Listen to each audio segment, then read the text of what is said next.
Hey, thanks for joining us here on our 29th installment of Buster's Glitch Ass Gaming Podcast. I'm Tony Flowers, and of course, I'm joined by Japan's favorite tourist, Osuka Senshi. Hello. What the fuck? Did you just Google that just now?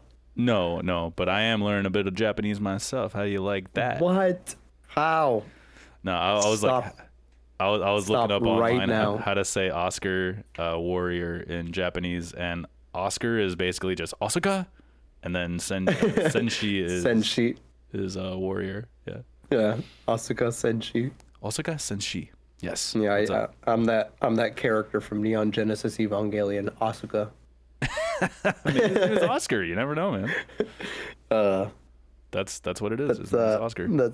that's one of those shows that you forget. you want to forget. Yeah, Not in a good way. is it? I don't know.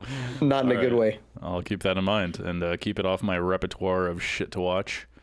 Good. Repertoire, is that Guys. a good? I don't even know. if Yeah, that's I a would. good- Your itinerary. Maybe. Yeah, let's call it that. I'm gonna get so much shit for that because a lot of people actually really like Neon Genesis Evangelion. I've heard of it. I have no idea what it is, but I know that name. So I'll have to look it up later, to my detriment, apparently. It's that mecha anime with the kid who pilots like a green and purple mecha. No, No nothing. idea. Nothing. Yeah, Nothing. the iconic colors are like green and purple. I'm sure you've seen it here and there. Yeah, when I think of mecha animes, the only one that comes to mind is Ghost in the Shell. That's the only one I'm familiar with. Haven't seen that one Have you either. seen that one? No. Oh, that's so funny. I can read I your haven't mind, seen bro. it either. Yeah, for real. I hear it's a great one, but I don't know, man. Maybe I'll find out one day. I'm sure it's on We'll have to something. find out. Yeah.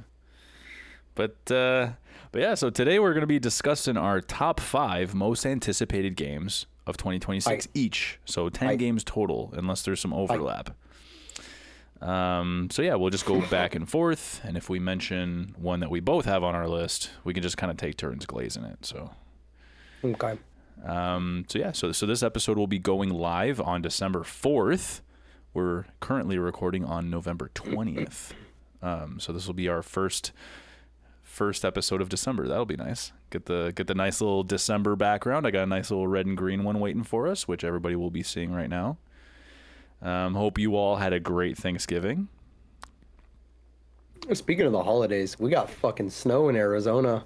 That's so weird. It's so cool, bro. I've been seeing videos online about it. Like the week of so yesterday was 11/19/2025 and it rained like really hard. That like it rained hail. But it rained so much hail, bro, that it looks like we got snow. Like it's just piles of it.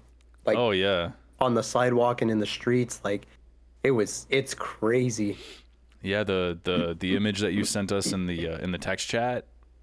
I was Yeah. like, dude, like it looked like it looked like you had snow on the ground, and then Charles and Derek from work, they sent me an image and a video of it just like coming the fuck down, and then the image was just like The it whole looked like they were yard. covered in snow. Yeah. The trucks and everything in the whole yard, the driveway was just covered in snow.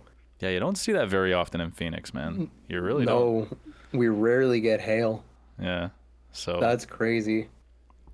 interesting time to be alive, man. Yeah, speaking of the holidays, I just wanted to shout that out really quick because man, it was storming yesterday. I thought I was gonna die. It was really bad. It was really bad. Oops. Speaking of being real bad, that was my water bottle. Oh, okay. That sounded way worse than it probably was. No, nothing happened. It was just my metallic water bottle. Nice. Okay. But yeah, so how about you start us off with your first pick, brother? It doesn't have to be in any particular order. Just whatever games you're looking forward to. 2026. Okay. Let's go. This is my first time doing something like this, so I apologize. I'm going to go into as great as detail with these games as I can, but I'm most likely going to just be using my notes. As, No, me too. Me to too. kind of help recollect, because I like to do things ad lib, like on the spot, like come up with things on the spot.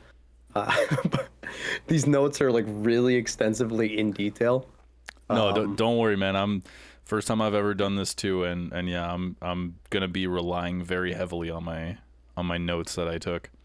So yeah. I guess I'll probably pick my least I'm still excited for this game, but I would definitely put it at the number 5 spot. And that's From Software's The Duskbloods. In my research for this game, I found out that it is. So it was revealed April 2nd, 2025, right, on a Nintendo Direct.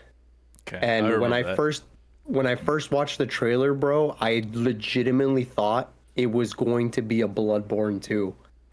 Because it fit that aesthetic so well.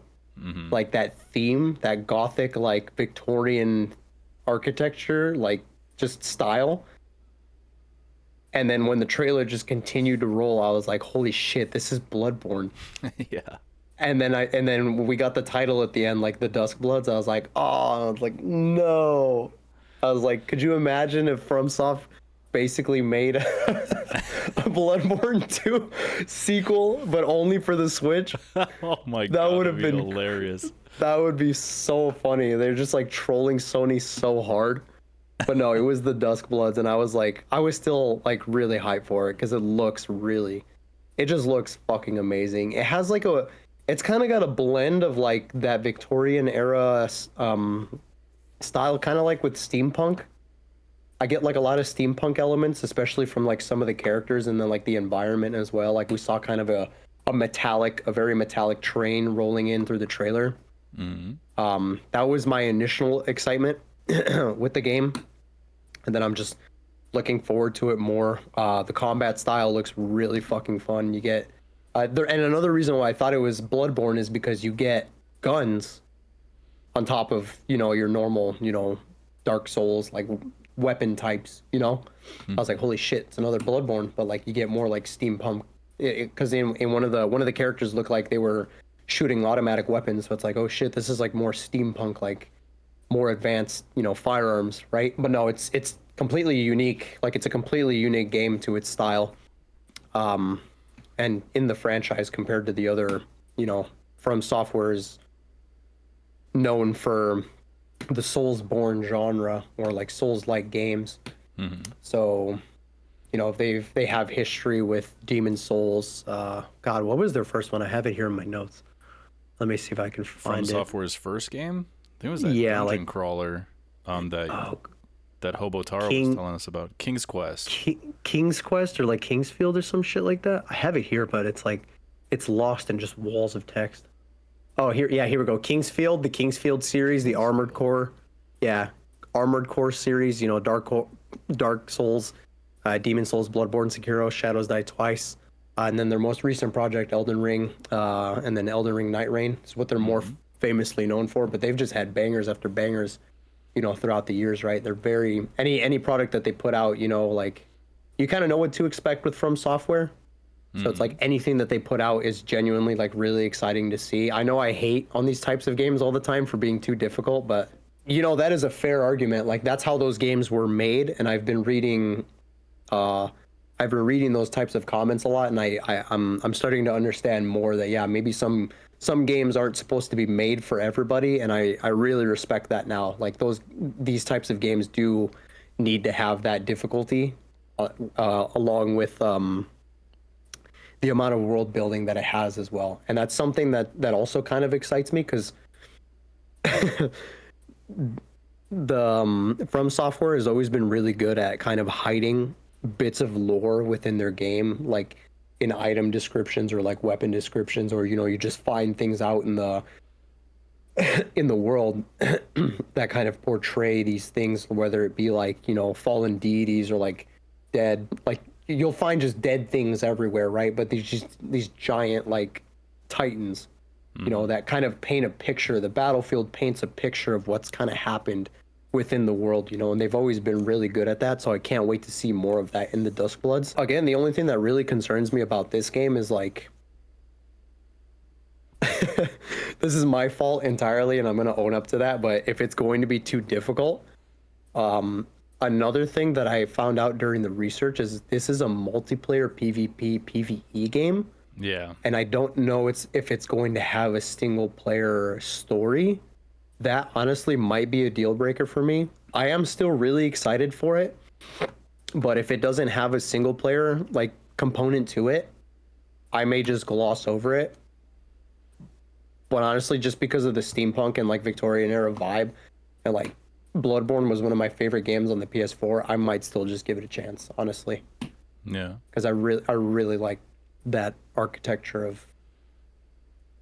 I don't even know how to describe it. I just love shit that like that. aesthetic is pretty fucking attractive. I love it too, man. It's so attractive. Yeah, it just something about it just gets its fucking fangs into me. Yeah, you play as like vampires.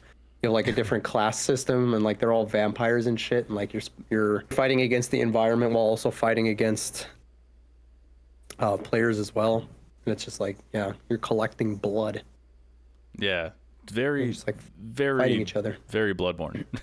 Yeah, very Bloodborne, very blood with like the blood vials and shit. That was my first thought too, is like the blood vials from Bloodborne and like the beast.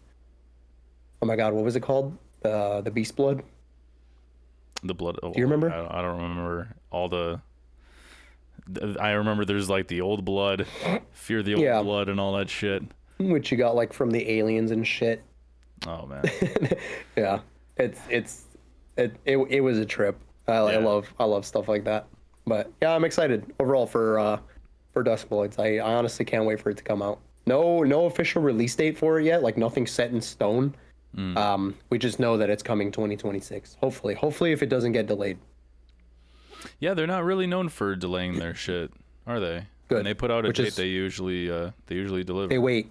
Yeah, like they make sure that they have everything ready and then they confirm when it's coming out. Because I remember they had that issue with Elden Ring. I remember when we first got the teaser for it and we got the name for the game, and everyone was so excited for it. But then it was just years of silence after that, and then we finally got an official release date, but no delays or nothing. Which, thankfully, from Software, I think they've kind of set that record for themselves. Yeah. No, I actually remember that there was a subreddit for Elden Ring where people were just like, they were tired of waiting for information, so they just started creating their own lore and just kind of going with it on the subreddit. It was apparently really funny. I didn't really participate or scroll through it, but I remember hearing about that. I thought that was hilarious. Yeah, because the only thing that you got from the trailer was just what was his name? Radobon? No, Ramadan. I don't fucking know, dude. The king. Regardless, I remember the first trailer was just him just hammering away at the crucible with the ring, shattering the Elden Ring, and that was kind of the start of the lore, And it's just so much to look forward to, Yeah. Such a nice little teaser, and that's what Duskbloods I think gave us, that fateful day, April 2nd, 2025, during that Nintendo Direct. Yeah, man. Fucking Duskbloods, man. Yeah, everybody thought that was Bloodborne. Everybody. I really thought it was going to be Bloodborne too. I was waiting for it, bro. I really hope they continue. I want them to continue that series so bad. Yeah, and they know it too, man. They got other plans. They got, like, if I had my next 5 projects laid out, let's say, and I was super stoked on all of those, but people wanted me to, like, no, dude, you got to go do this one. It's like, let me get through these 5 real quick. And then during those 5, I might come up with 5 more that I'm really excited for, and then just never get back to that other one. Yeah. I think I've hit all my key points for my notes. Yeah, we can move on. Tell me about your number 5. Or all right. In no particular order. I think I kind of went the same way that you did. So out of the 5 that I picked, this is at the bottom of the list, but it was really hard to organize these because I'm really excited for all of them. So number 5, Lego Batman Legacy of the Dark Knight by TT Games. Nice. Currently rumored for a spring 2026 release, and it should be coming to PC, PS5, Xbox Series X and S, and Switch 2. It's considered to be an open world action adventure game where you can play solo or split screen couch co-op. No online multiplayer. That's pretty much that in a nutshell. Okay, so I was basically sold once I saw the reveal trailer. It looked so good, dude. Like, it definitely has that Arkham series flavor to it. The combat especially. It's got, the fluid combos, the stealth, the counters, all that shit. The Riddler trophies. I'm so excited for the Riddler trophies, man. Those were probably my favorite parts of the Arkham games were finding all the trophies. And then later on in the game, when you get the gadgets, the gadgets are in this game. Later on, you get the gadgets, and then it's like, oh shit, this will help me get that one Riddler trophy I saw way earlier in the game, and I gotta go back and grab it. Oh, I love shit like that. There's the detective mode that helps you analyze crime scenes and track footprints and shit. Mm-hmm. I loved those moments in the Arkham games. It's confirmed that you can play as Batman, Robin, Nightwing, Batgirl, Catwoman, and Commissioner Gordon. That's cool. I'm cool with that. Yeah. On the villain side, we have confirmed appearances from the Joker, the Penguin, Poison Ivy, Ra's al Ghul, and Bane, who's voiced by a guy named Matt Berry, a name I keep seeing being like popping up lately. I had no idea who he was, but he's an English actor, comedian, writer, musician. He's in that other game I mentioned on our previous episode. I think it was the one that's going live today.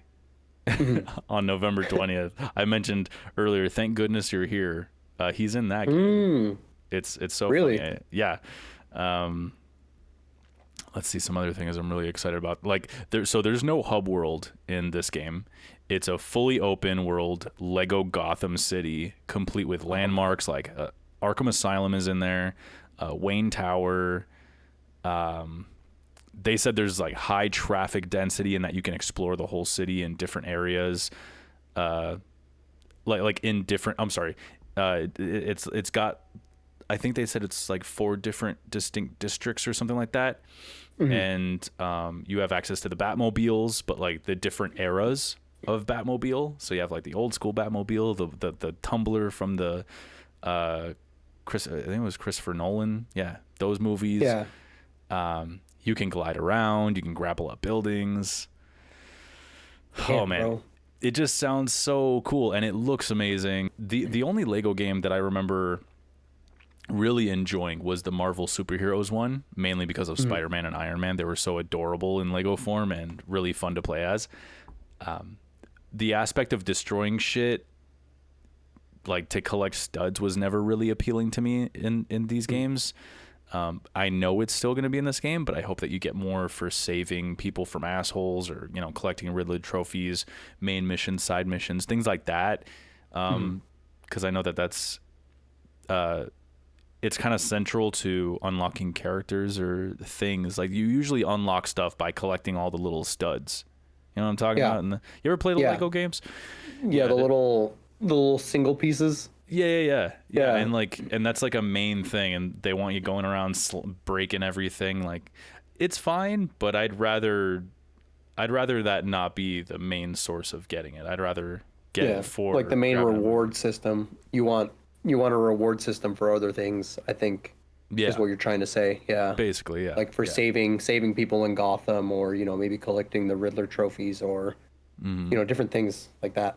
Yeah, give me more studs for shit like that. More for that than just going around like smacking shit. Like breaking shit. yeah, because it's appealing at first, but after a little while, it's like, all right, it gets pretty old. Yeah, exactly. Maybe give you some extra studs for going full stealth on a mission or something. That'd be sweet. Oh, that'd be cool. Yeah, that would be cool. Just to kind of give you other incentive instead of just going, guns blazing. Mm-hmm. Yeah. Mm. So to speak. Batman. With Batman, yeah. Yeah, go gadgets blazing. I love those memes from the Batman series where it's like the criminal is just, getting a pizza or some shit. Like the pizza man is like involved somehow, and it's like after he delivers the pizza, Batman like breaks his legs or some shit. He's like, tell me what you know. There's like him and Spider-Man in those games, like they basically kill them, and they have the little stars and the birds flying around their head to show that they're knocked out. It's like, dude, you literally murdered that guy. He's dead. Yeah, you punched his face through his head. Right. Yeah, just caved in his entire skull. He's not knocked out. He's gone. He went to dead. Sky Daddy. He's deceased. You're a murderer. You're a murderer. Yeah, Spider-Man could. Yeah. Oh man. Let's see. it's being developed using Unreal Engine 5 rather than TT's old proprietary engine, so it has the potential to look incredible, more like a Lego movie than a Lego game, but the quality is going to obviously base entirely around whether or not they optimize it well. So yeah, that'll be interesting to see. yeah, pretty much like a bunch of the games that I'm going to mention today are using Unreal 5, so there's going to be that little, hopefully they optimize it, you know. If the game runs well enough on the PS5 for me to play alone or with the wife, I'll be happy, because I think she might really dig this one too. But yeah, I didn't think I would give a damn, but this game looks so adorable and well made, and it just has the potential to be an absolute fucking banger. Can't wait. Yeah, dude, it sounds like fun. I like that they're adding a lot of references to the films and like previous previous iterations, I guess, of Batman. Yeah, from comic books, cartoons, all that shit. Old movies. Yeah. Yeah, that's so cool. I'm really, really excited to see what they do in there, and yeah, I love the way it looks. It looks so good. So it's also interesting to hear that it's gonna play like the Batman Arkham series, like that's really cool. I mean, yeah, those are still considered some of the best superhero games ever made. Yeah, and like the level of detail in those games is incredible. So it'll be fun to see how much they can just jam pack into this world. Yeah, totally stoked. That's cool. Man. Yeah, that's cool. But back to you. What do you got next? Okay, my number 2. All right. Let me make sure that. Yeah, I think this would be my number 2. Valor Mortis. Yeah. I picked Valor Mortis. Also, you mentioned the Unreal Engine 5. I didn't mention that for Duskbloods, but I'll mention it really quick. They are using their own proprietary engine to make Duskbloods. So it's the same one that they've been using for their other series. Okay. But yeah, Valor Mortis is a first-person Souls-like action RPG. To me, with elements that kind of remind me of, when I first watched the trailer, it kind of reminded me of BioShock almost. Because when he was fighting in the trailer, your main character is I believe his name is William, if I am correct. I don't remember his last name, but you're kind of a fallen soldier during the Napoleonic War era, and there's kind of this plague going around infecting your comrades. I believe also infecting, the enemies that you're fighting, but it's kind of gotten loose, and it's created this chaos essentially, and it's what's revived you. But now you have these abilities offered to you, where in the trailer, the reason I say it reminds me of BioShock is because you just start shooting like flames out of your hand in one hand while holding a sword in the other. So I was like, oh my god, that's so fucking cool. That's kind of what sold me at first in the trailer. I was like, oh shit, all right, so this guy, like, you get sword play in one hand, right? And then you get like BioShock, like fire hands in the other. And then like, it seems like you're going to be given access to multiple weapons. So like, in the next shot, you see him pull out like one of them old timey pistols, and he like guns somebody down like real quick. And like, I know that's just kind of like the icing on the cake. You know, there's more layers to be revealed here in terms of weapons. In my research, I don't know if they disclosed if there's going to be more that you can do in terms of weapons. I assume there would be, but that'll be a really exciting thing to look forward to. The reason this game really excites me is because I'm kind of a history nerd. I really, really enjoy learning about history, and like, I don't think there's really, besides like strategy games online, like RTSs, you don't really get like history games like this where it's like a first person like point of view, like you're playing as a revived soldier in this kind of weird sci-fi almost alt history. History type game scenario. Yeah, it's really cool. It's a really cool concept, and I'm really interested to see if they're going to bring in some like historical figures into this game. Maybe we can see kind of like an infected Napoleon, maybe in the story. That would be really cool. As like a final boss, imagine the Emperor of France is just this amalgamation of flesh like fucking Bloodborne levels of just disgusting, inconceivable horror.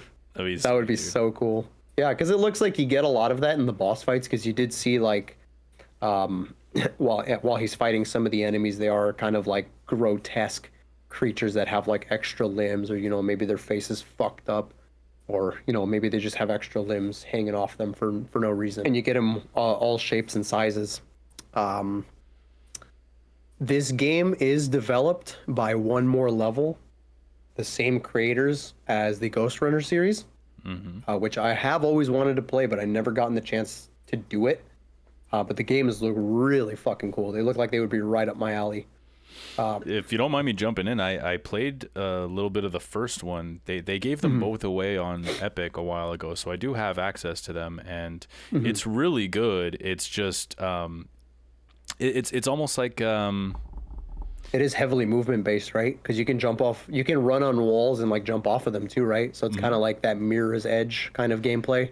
Yeah, it's like that they have the like all the parkour type running around, and the bad guys and getting around them and finding the best way to kill them, and you want to do it all as fast and fluidly as possible, and one fuck up means you got to start over again. The good thing is that you respawn super fast, like in Hotline Miami or Super Meat Boy or something like that. Like, so yeah, they're very hard. It's a very hard game, and I can only see it getting harder from where I left off. But yeah, very good though. Very good.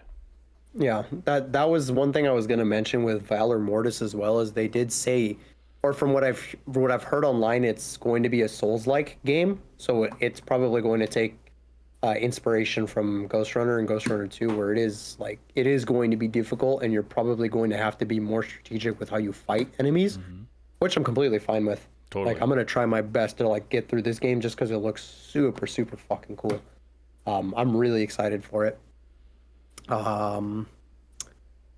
It will be using Unreal Engine 5, so this will be the first game in my lineup that uses Unreal Engine 5. Release in terms of releases on platforms, it's coming to PC, PlayStation 5, Xbox Series X and S. No confirmed release date yet, though. We just know that it's 2026. Gotcha. I don't know.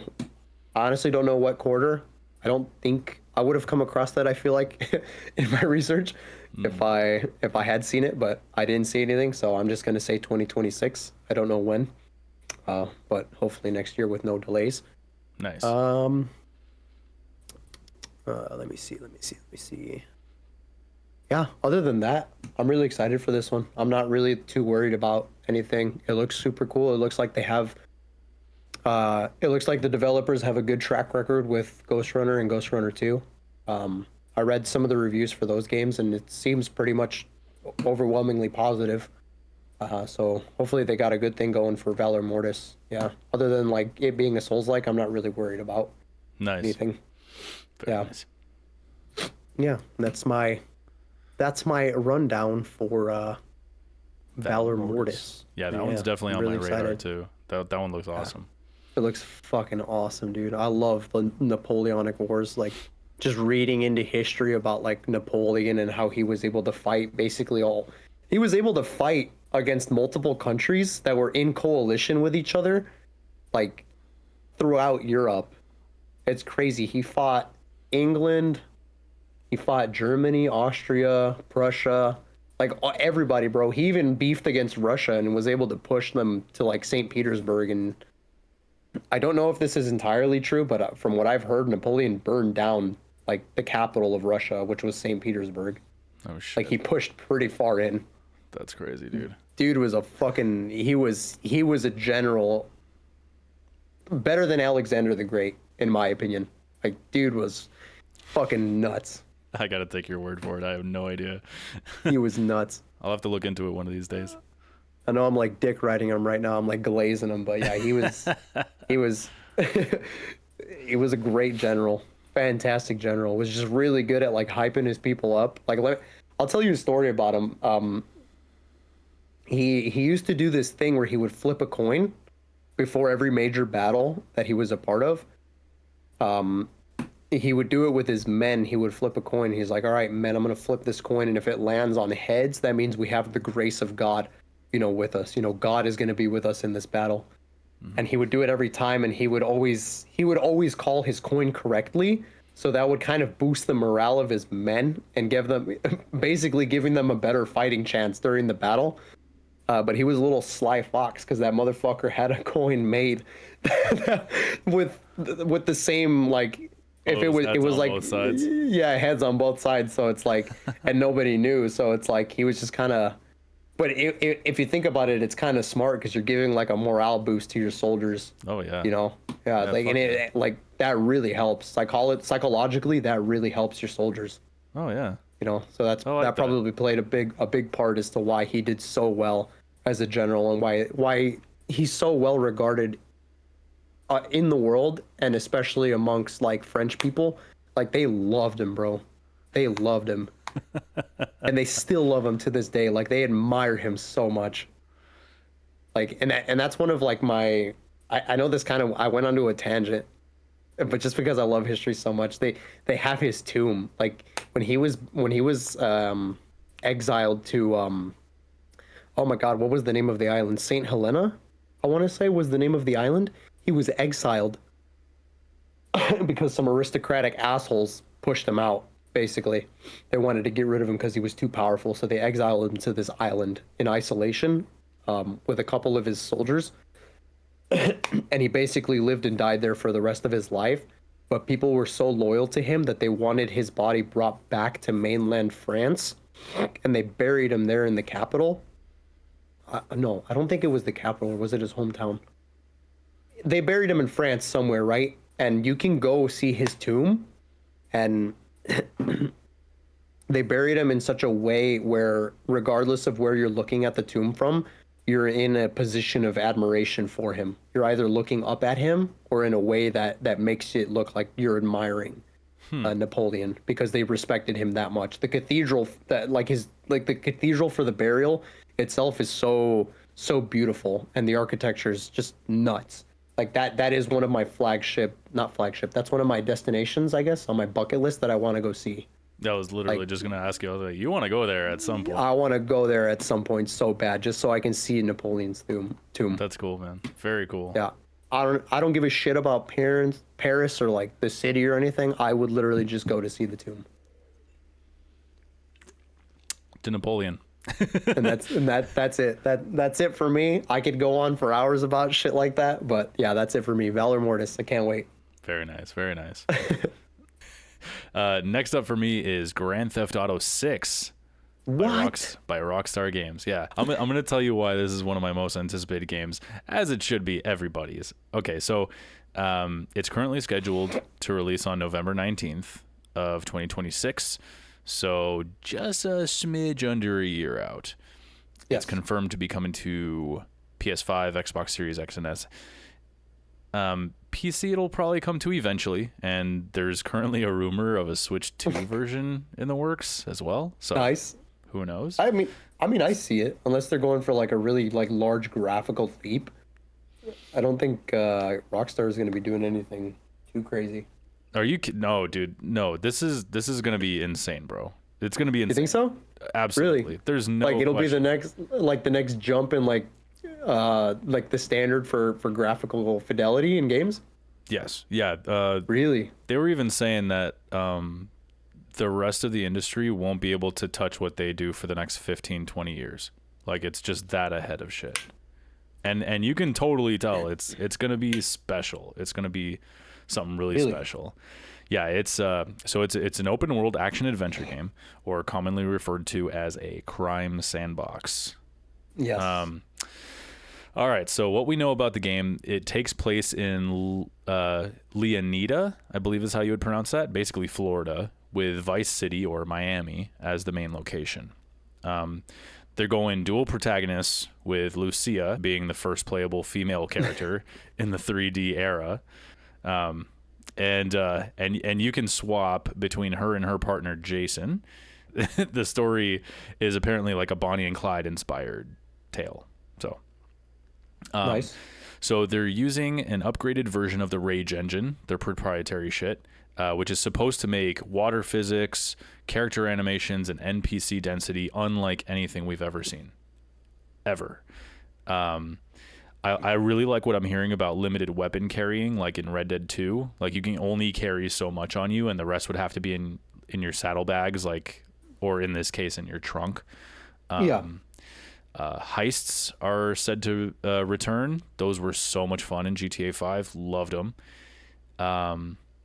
When it comes to release, I have absolute patience when it comes to Rockstar games. Like, I don't care how long it takes to get to us, because you know that when it arrives, it's going to deliver an experience that no other studio in the world can. Like, absolutely. There's no question there. Yeah. But on the other hand, like, I'm going to be 40 years old in a couple of years, and at their current rate of release, I don't expect to see another GTA after this until well into my 50s. Yeah. We'll likely get something else in between, like another Red Dead or something, but GTA 5 came out on PS3, and here we are. Like, well into the PS5's life cycle. So yeah, might get the next Grand Theft Auto with the PS9 or something. Yeah. Damn, that'll be crazy. Yeah, dude. Or maybe like a Switch version of a PlayStation. Right, whatever they decide to do 50 years from now. Yeah, just a super powered Switch with like the graphical horsepower of like a PS5 Pro. That would be crazy. That would be crazy. That would be insane. That would be absolutely insane. Yeah. I wonder what the industry is going to be by the time the next Grand Theft Auto comes out. It's going to be crazy. My concern is just like how much it's going to cost in the future. Yeah, that too. Yeah. That's a real concern with me. Maybe at that point, gaming is just like, there's not going to be consoles or PCs or anything anymore. It's just going to be implants into your head. Like, you can upgrade your little chip or whatever. Like the meta glasses almost. Something. Like that technology just improves to the point where you just like, you get like a metallic coating injected into your eye. And like that's your vision, that's your AR vision. You have to have your parents' permission if you're underage to get the surgery. Yeah, right. Or imagine that just that becomes standard with birth, just being born. Yeah, that they automatically give you the proper hardware in your brain to be able to be compatible with the upcoming game console releases and shit. Yeah, they retrofit you with like metallic liquid in your eyes. That's your AR augmentation. Your augmented reality lenses. Yeah, dude. Yeah, it could go in so many ways. Just complete hollow screens. No more TVs. Just I don't know, man. I'm really bad at envisioning the future. I feel like a lot of authors and writers. Oh yeah. Like they're so really good at that shit. Oh yeah, so good. Yeah. But yeah, ever since Grand Theft Auto 3, every mainline release became like a moment in history. I honestly expect this game to get delayed one more time into early 2027. I hope I'm wrong, but nothing would surprise me less if it did. Mm-hmm. Honestly, with the amount of detail that they put into their games, I see it. And they notoriously delay their games plenty of times, so I would not be surprised at all if they delay it one more time. My introduction to the series was at a friend's house in Canada when I was a kid. His cousin came by with his PS1 and popped in GTA 2. It was fucking hilarious. I'd never seen anything like it at that point in my life. I remember when he ran over a bunch of guys dressed up like Elvis. You know, they're all like walking in a line going, and they're all going like, slam, baby. And oh, dude, he ran all of them over. I was in stitches, dude. And if you get all of them, because as soon as you hit one, they scatter. But if you're speeding down the highway and you slam into all of them and you just take them all out, it'll say Elvis has left the building on the screen.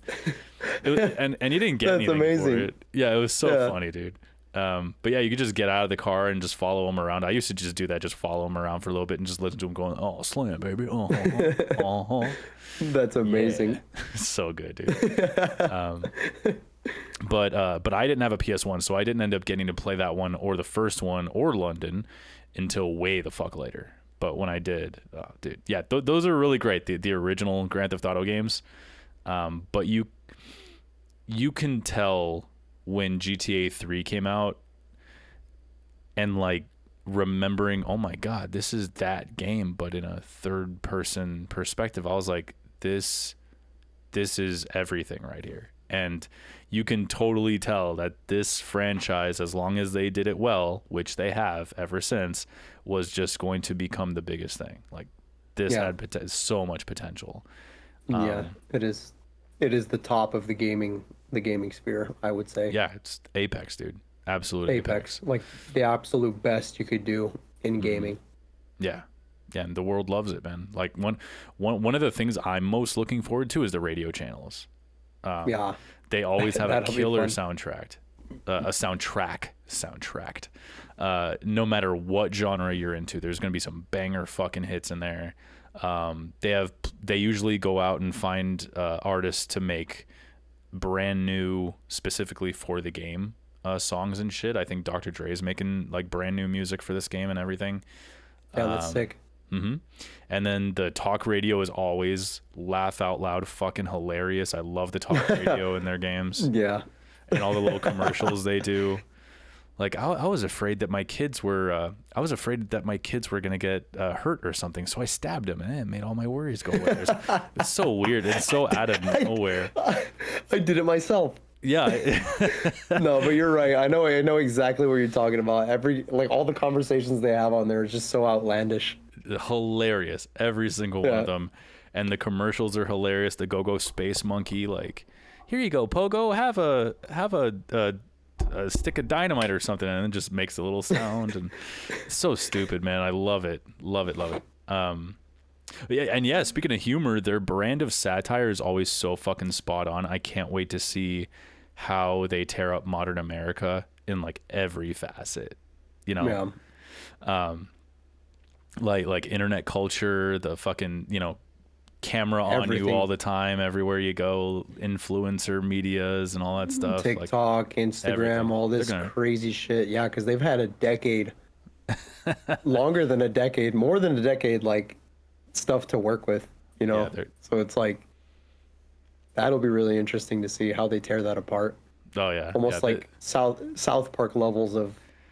I feel like South Park can't even. They're not on Rockstar's level in terms of satire. In terms of the satire, yeah. Because the way that I see it, when it comes to South Park, I love South Park, but they do tend to take a stance in something. Like if they're ripping on something, they'll usually take a side, Yeah. Whereas Rockstar, it just seems like they don't care what side you're on, they're shredding it, Yeah, absolutely.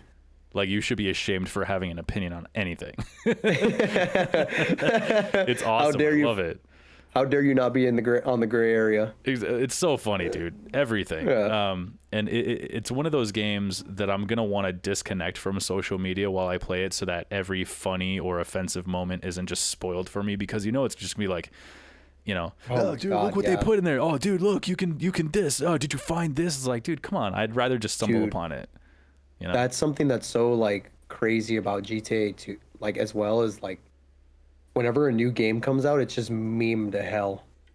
Like, it's such memeable content that you can't, like, anywhere you go, you're just gonna see something related to GTA. Even to this day, I'm still getting like GTA 5 memes, and it's just like the satire works so well with like modern humor that like you still see it to this day. Yeah, dude. And what I don't mind seeing in, when somebody says, oh, dude, look at this shit. Look at what they got in Grand Theft Auto 6 or whatever. What I don't mind seeing is the attention to details that I miss. Like when it was pointed out to me that in Red Dead 2, if the sun is behind Arthur, like his ears kind of like glow red like they do in real life when there's light behind you and shit, like little details like that that they have no business being in a video game. These guys always find it, and I would love to see shit like that. Just the incredible attention to detail that they put. Like somebody pointed out in the trailer, if you look at the bottle of beer on Jason's desk or whatever when he's chilling watching TV, it's got like all the bubbles and shit, just like, and it looks realistic as fuck. It's bubbling, it's sweating. Yeah. There's condensation on the bottle. Dude, it's incredible, man. Maybe the paper's absorbing it and you see it like starting to get soggy on the. Yeah. Imagine that attention to detail. That would be fucking crazy. Yeah. if anyone's gonna think of that, it's them. So, You know what? what's up? I just thought of something. Rockstar could be the first company to make a realistic, like a real life world simulator because of their attention to detail. And the amount of money they have, Yeah. the amount of money they're gonna have after this, They're going to have. They could be the first to do it. could be. You never know, man. But That's crazy. But actually, I'm glad you brought that up because I want to throw this out there because I think it's important. So Dan Houser, if you don't know who he is, he's the co-founder of Rockstar, and he's the lead writer on most of their games.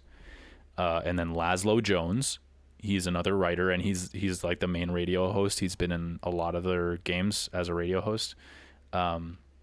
He was actually a pretty prominent character throughout GTA 5, Laszlo. He's hilarious. They both left Rockstar in early 2020, and then Michael Unsworth, he was the vice president of writing at Rockstar. He followed them in 2023 after he finished writing GTA 6.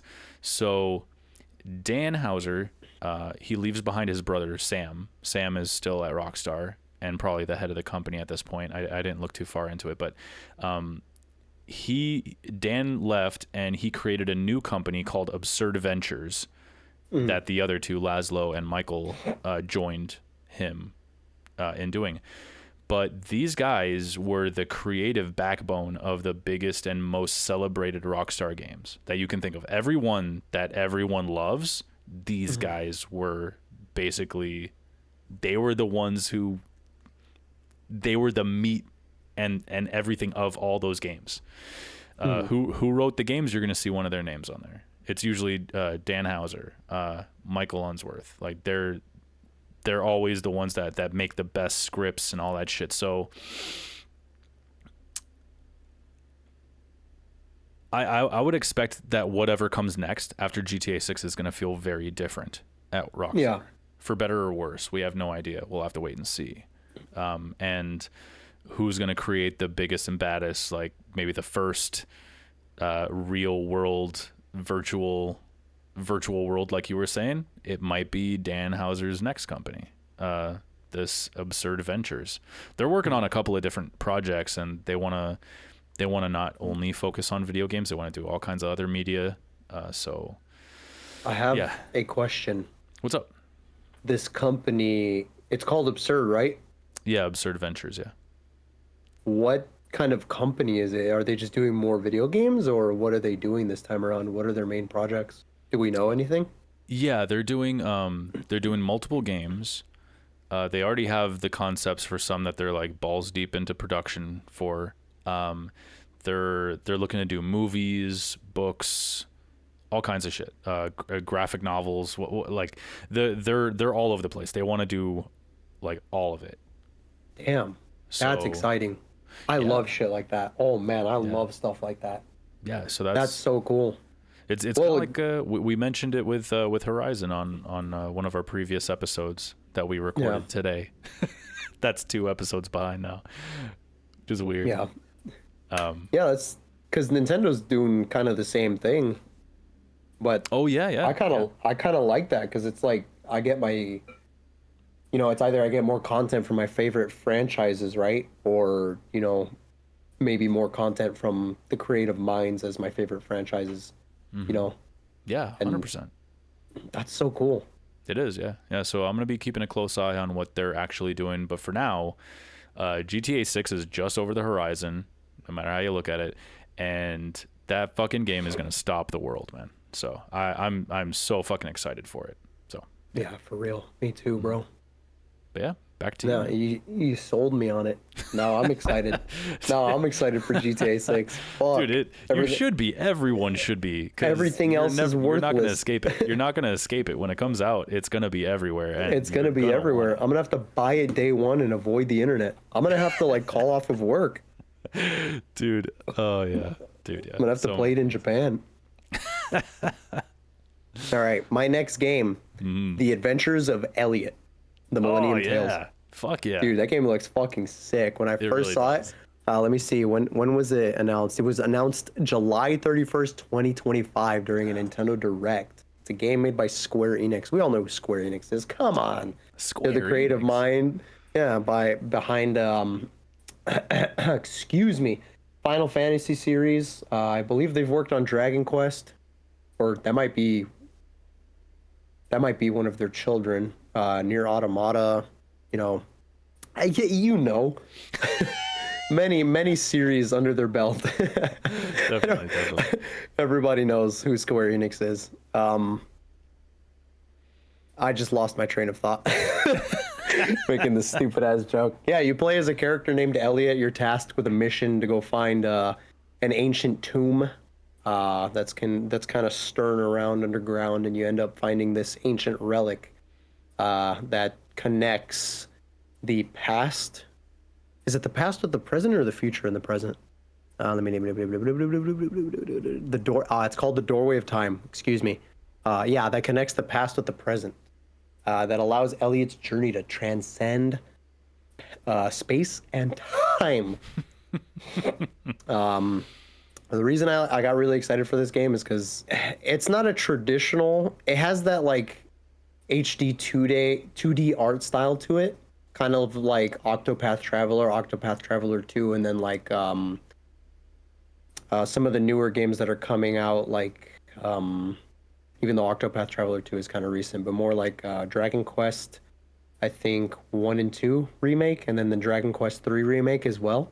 Mm-hmm. But it doesn't play like a traditional like turn-based RPG. Mm-hmm. It's more of an action RPG where Elliot has like free roam as he's fighting enemies, so you can like circle around them and be more strategic about how you fight them.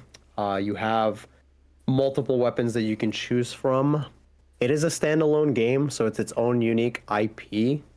They've never made anything like this before, to my knowledge. Mm-hmm. So that's really exciting. I just found what I was looking for. Elliot has access to weapons such as swords, bows, chains, and sickles that give you different abilities as well as different effects. He also has use of a shield, which you can use to block enemies' attacks as well as parrying things. Nice. You also get a companion named Faye. She's a little fairy that follows you around like Navi. Hopefully not as annoying as Navi. But yes, her name is Faye. On top of collecting things for you in the world as you traverse, she's a collector, but she's not a punk bitch. She also fights with you, which is really cool. That's cool. So on top of Elliot being able to attack monsters, Faye will also kind of throw in her own attacks on top of it. She also unlocks abilities for you. You can use her magic to help you, like there's like a dash ability where Elliot can like run really quickly, which can be used to solve puzzles as well. I think that was something that I saw in the trailer. There was this scene where these pillars were collapsing and Elliot had to like run through them really quickly, to get to the other side. She also offers an ability where Elliot can teleport to her, depending on where she is, and she can be controlled by the player as well. Nice. So like you're mainly going to be controlling Elliot, but you can control Faye as well. Or you can have two people play the game, and it's kind of like Mario Odyssey, where like somebody can control Cappy, mm-hmm. in the sense where one player is playing as Elliot and the other player is playing as Faye. Cool. So you can collect items for, the first person or the first player, mm-hmm. Or you can attack, or you can, help them use these abilities. I'm sure there's other things that you can unlock with Faye later on in the game, but those are two of the main ones that were revealed in the trailer. Excuse me, I get really phlegmy the more I talk. In terms of platforms being released, it will be releasing on Nintendo Switch 2, PlayStation 5, Xbox Series X and S, and Windows PC. And I've heard nothing confirmed about Steam, but I wouldn't be surprised if it came eventually to Steam. I tried looking for it on their platform, but I didn't find it. No Switch 1, huh? No, it doesn't look like it's coming out for Switch 1. Fuck. fuck. That might be a mistake on my part, though. No, I'll have to double check that. Probably not. They're starting to kind of move away from that anyways. That's all right. Yeah. No confirmed release date yet, though. Just 2026. Again, I'm not familiar in what quarter of the year it will come out. Hopefully sooner than later, because this is one that I'm really excited for. I think that's about it. I think I've covered everything that I really am going to enjoy about the game. The combat looks fun as hell. My only concern is I hope it's not too slow of combat. You know, I know like it's more strategic based, but I want to just like sometimes I like running into a game just going guns blazing or swords blazing, bows blazing, whatever they give me, you know.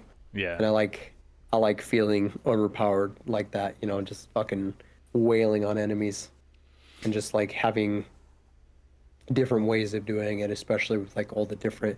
The one that got me was the fucking sickle and chain. That shit looked really cool. Yeah. You don't see that in many games. But yeah, I can't wait to see what this game has to offer for me, honestly. Yeah. It looks awesome. It's definitely on my radar as well. The only thing I don't like about it is the name of it. It's just the adventures of it. It's like so basic. Yeah. But whatever. The Millennium Tales. Yeah, it would be funny if they called it like The Adventures of Doug and his name is Elliot. It's like, who's Doug? Who's Doug? Yeah, that's so funny. The art style looks really cool. Like, because they have the little, because on top of the pixel art style that they have, they also have like portraits for when characters are like in dialogue with each other. Mm-hmm. And Elliot looks really cool because it's got like that Final Fantasy style. I'm sure you know what I'm talking about. It's like that Final Fantasy-esque art style. Yeah. God. It's hard to describe, but definitely you got to look it up. But it looks amazing. It has a look to it, and it's like very, very Square Enix. Yeah. You know, and it's like you can see it in the concept art of like a lot of their other games, like for Kingdom Hearts and like, you know, their Final Fantasy characters. Well, they'll have just like a specific look to them, or like.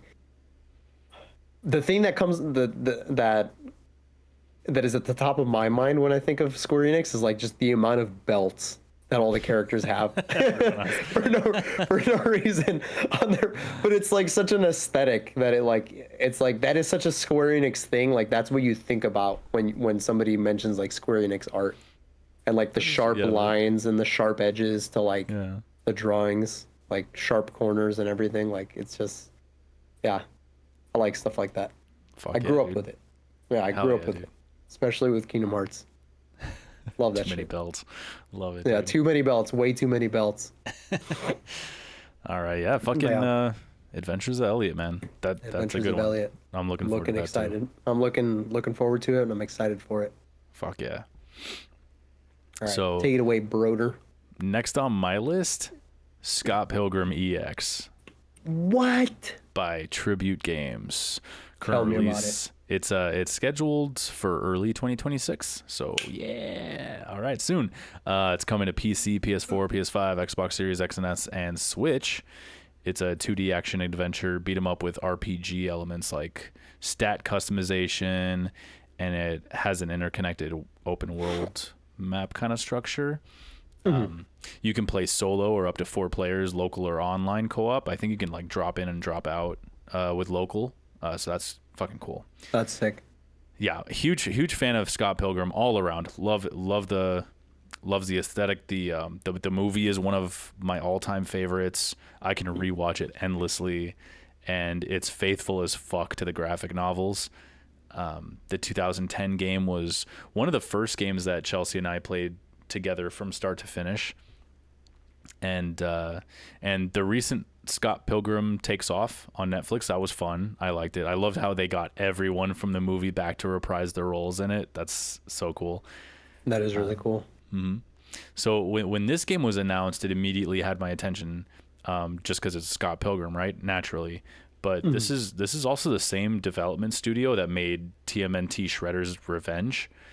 Oh man. Did you get to play that one? Yeah, that's a great game. So good. Fucking excellent, dude. Love that game. With the presentation, the gameplay, the pixel art, the animations, the music, and all the modern implementations. So good, man. But it maintained that feel of an old school arcade beat 'em up. The arcade beat 'em ups. Yeah. Loved it, man. So yeah, since they're the ones making the game, they're using their same exact engine that they were using for Shredder's Revenge. So I have no worries there.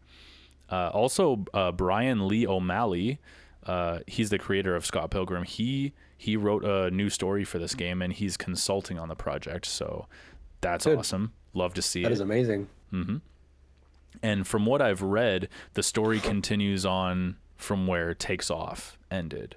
So all I know is that Toronto at this point is overrun by vegans and demons and robots, and Scott's bandmates are abducted. So again, I really love that vegans are just thrown into that like evil class. Me too. It's so funny. Yeah, that is so funny. They have such a bad reputation that they're just thrown into they're just thrown along with her with like evil robots and demons and shit. Yeah. Yeah, love it, dude. So that kind of tells me that Todd is not going to be a playable character. Probably he's probably going to be like the leader of the vegans or something like that. Most likely. He was hilarious in the movie, and they got I don't know the actor's name, but he played Superman at some point too, and it was so cool. He popped up in that show Chuck that I was telling you, Chelsea and I were watching. He popped up as a main character in the later seasons, and I was like, hey, it's fucking Todd, the vegan. That's amazing. Is that awesome. He was the guy that had the powers because he was vegan, right? Mm-hmm. Yeah. Yeah, he had like these really awesome powers. Yeah, it was like they had their little the bass showdown. They were both bass players in their bands. Yeah, and they're like D D D D D D D D, just throwing I do D's remember at each that. other. So I fucking do remember good, that. Love that. How did he end up winning that battle? Because he offered him a cup of coffee and it had actual milk in it or something like that. And then the vegan police came by, and it was it was my boy Thomas Jane. That is so stupid. The vegan they police. and their guns are they're just finger pointing at him like with the gun. They pointing their fingers at his guns, and they like took away his powers. Yeah. Oh man, that's so awesome. Good, love it. But yeah, so there's going to be 7 playable characters, and the confirmed ones so far are Scott Pilgrim, obviously, Ramona Flowers, obviously, and we're related clearly because of our last name. Yeah, Ramos Flowers. Yeah, it kind of made me wonder is Ramona's last name actually Ramos, and it's just kind of like Flowers instead. I don't know, maybe. And Roxy Richter, which is awesome. She's going to be a playable character. And Lucas Lee, also fucking awesome. Do you remember those guys from the movie? Roxy was her evil ex number 4, and she was like the little she was adorable. God, I don't know what the actress's name is. May something. I do remember her. Yeah, so she's gonna be a playable character, and then Lucas Lee, he was played by Captain America. What's his name? Chris Evans. Yeah, Chris Evans. Oh, Chris Evans. Oh, holy shit! That was no way. Yeah, dude. What the fuck? Yeah, so it's movie fucking rules, man. You should watch it again, man. It's so good. Yeah, I haven't seen it in such a long time. I didn't even know that was. Dude, it's so good. It has Captain Marvel in there too, as I didn't even know that was Chris Evans. What the fuck? Dude, there's so many actors and actresses in that movie that are just amazing, like all of them. But yeah, so he's gonna be a playable character in this game. There was a short video I watched showing off how they play, and first off, they all look great, like straight out of the graphic novel. And they seem to all have different styles of play. Like Roxy has a katana of some sort and plays like a samurai or something, like, hopping around and fucking slicing and dicing and shit. Oh, fucking what's his name? Lucas is using his skateboard as a weapon and shit, and he's got like his little paparazzi popping up or something. It's Scott's using his bass guitar as a weapon, and I'm really excited to try each of them out and to find out who the other 3 playable characters are. I'll make a guess and say that one of them has to be Envy Adams or Knives Chow, because you get to play as two of Ramona's exes. You should be able to at least play as one of Scott's. Like, I'd say Kim, but she's also one of his bandmates, and so she got kidnapped. So Kim. No, that's true. Yeah, that'd be great to play as Knives, because I think Knives was she was like a. Because I didn't play the extra DLC or whatever when she and Wallace, they were added to the original game. I think they were just kind of like, they would pop in and help you real quick. What do they call that? Like, you press a button and then they jump in, they do something real quick, and then they, like an assist character. Yeah, thank you. Yeah, I think they were both assist characters, so that'd be really cool if they were playable. I could be wrong about Wallace. I think maybe he was playable. I don't know, but either way. You're going to have some sick-ass combos, weapons, environmental hazards. You'll be able to customize your character and create different builds for each playthrough, which is new. I don't remember being able to do that in the first game. You can upgrade, like you'll level up and stuff, and you'll unlock new moves and stuff, but I don't remember being able to make builds or anything. So that's dope. Mm-hmm. That's exciting. Yeah, and I guess you'll be able to use special badges that give you stat boosts, bonuses, abilities, and I think that has a lot to do with the build creation.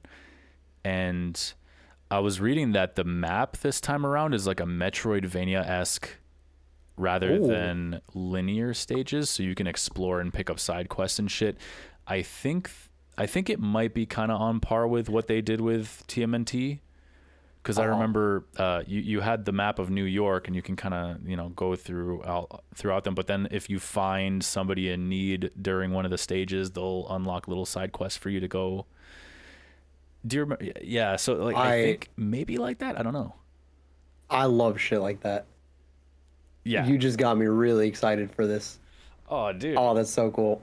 Because I thought it was just going to be like a linear side scroller beat 'em up. But yeah, if you're able to go throughout the world, it is. I think because when you look at the gameplay, it looks like you're still going through like the linear stages and stuff. The stages, yeah. But I guess like the map is more it's considered like a Metroidvania-esque kind of map or something. I'm not entirely sure what that means yet, but so I'm looking forward to seeing more. From what I have seen, the game looks to be a huge step up from the first one, and that game was fucking great. So this is a day one for me, absolutely, and I'll probably grab it up on the PS5. Yeah, that's that for me. Pro. Yeah, you gotta upgrade, enhanced. bro enhanced. Imagine. Oh yeah. But yeah, whenever you're ready, back to you, brother. Dude, that's really exciting. I love Scott. Just to talk about Scott Pilgrim a little bit more. Scott Pilgrim has always been one of those really weird franchises to me, where I can't believe it exists, because it's so strange. It's such a strange concept, and it never made any sense to me. But I'm glad it's real. Really, it never made sense. Oh, dude, like it never made sense to me. A whole lot of Canadian humor. It was so weird to me. I was just like, what is this? I don't get it. Oh, dude, you gotta give the movie another watch, because it's one of those movies where the humor is so fast, and they don't linger on one joke for more than like a split second. It's just like they're on to the next joke, on to the next. If you miss it, you miss it. I do remember that about that movie. It was so fast with like just the amount of jokes in a scene, and then how fast they are to move on to like the next scene, and then it's just the same thing. Yes, yeah. The like the visual comedy, it's. I can literally watch it anytime it's on. I love my it so favorite thing about that movie is the scene where Michael Cera, or I guess Scott Pilgrim, I guess he's like starting to like fall in love with Ramona Flowers, or maybe he is, and like his ex is like coming by his house to like see him or something like that, and his friend, his buddy opens the door and he's like, oh, he's not here, and he like makes sure to close the door just a little bit, and then because you can see him in the background. Full sprint, and you hear the window crashing in the background. He's just jumping through the window, and you can clearly see that Knives sees that he jumped through the window, and she's just like, okay.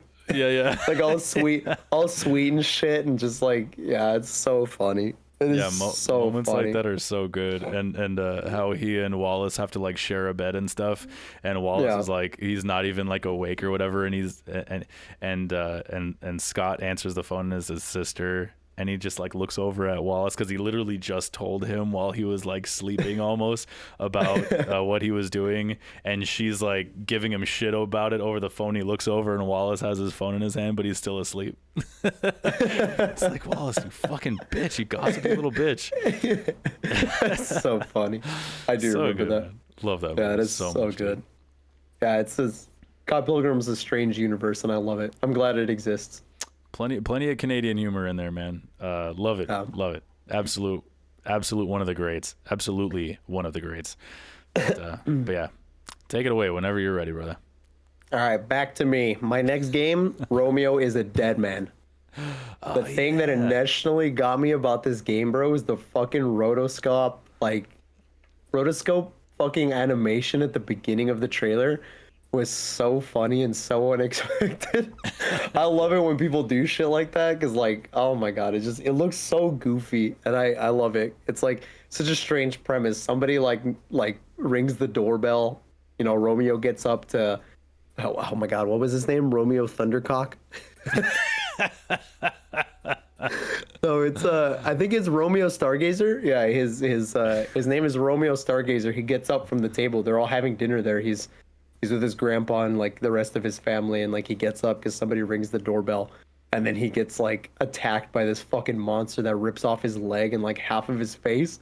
And his grandpa gets up and he's like Romeo, I don't know how to tell you this, but you're going to die. He's like, but don't worry, I invented this like fucking gadget that'll like bring you back to life, and he just like shoves it right in his eye. Yeah, wasn't he like calm about it and everything? Like, hey, you're gonna. Yeah, Die, it was really good. He's like, yeah, you're gonna fucking die, but don't worry, I got this thing that I invented. Like really Rick and Morty style, just like fucking just injects it into his eye, and then like the world just like implodes on itself. I did a little bit of digging, I guess. Oh, that's what it was. It was called the Dead Gear Life. The Dead Gear Life Support System was what this thing was called. Um, and it's, I'll just read what I have in my notes. It's a device that keeps Romeo on the verge of life and death. The device causes a time paradox which shatters the space-time continuum. Which I guess is what keeps Romeo alive. That's And terrible. then the story is so weird because then I'm sure there's more to it. We just got like bits and pieces of it, but I guess Romeo becomes an FBI space-time special agent dead man. I don't know what the fuck that means, but I love it. It sounds cool as fuck. And Yeah, like dude. the gameplay is so interesting. Romeo has like a mix between like melee and firearms, so it is in third person, but he can take like a first person almost, kind of like I guess you could say like an over the shoulder point of view when he's using his guns. It is like a hack and slash kind of action adventure game. The thing that got me really excited about it though is as soon as I saw the gameplay, I was like, you know what, this kind of reminds me of like Suda 51 games, which they're more famously known for. What was the main guy in the studio? Goichi Suda. He's more famously known for his work with like the No More Heroes franchise on Yeah. which originally released on the Wii, and I do have the original copies of those. I never played them during that generation. I played them like years later on the Wii U. I had bought the copies of the games for the Wii, and I was able to play them on the Wii U. I played them with my friend Brandon, and they were some of the best. Like, the humor is just so funny, and like, oh my god, what was his name? Travis Touchdown is such a goofy character. It's like, I don't know how to explain the humor, but it's like very grotesque. Where like Travis Touchdown is this kind of like nerdy, like jock almost guy, but nobody really takes him seriously. But he's really like confident in himself, and he's got like this really spiky like bad boy hair.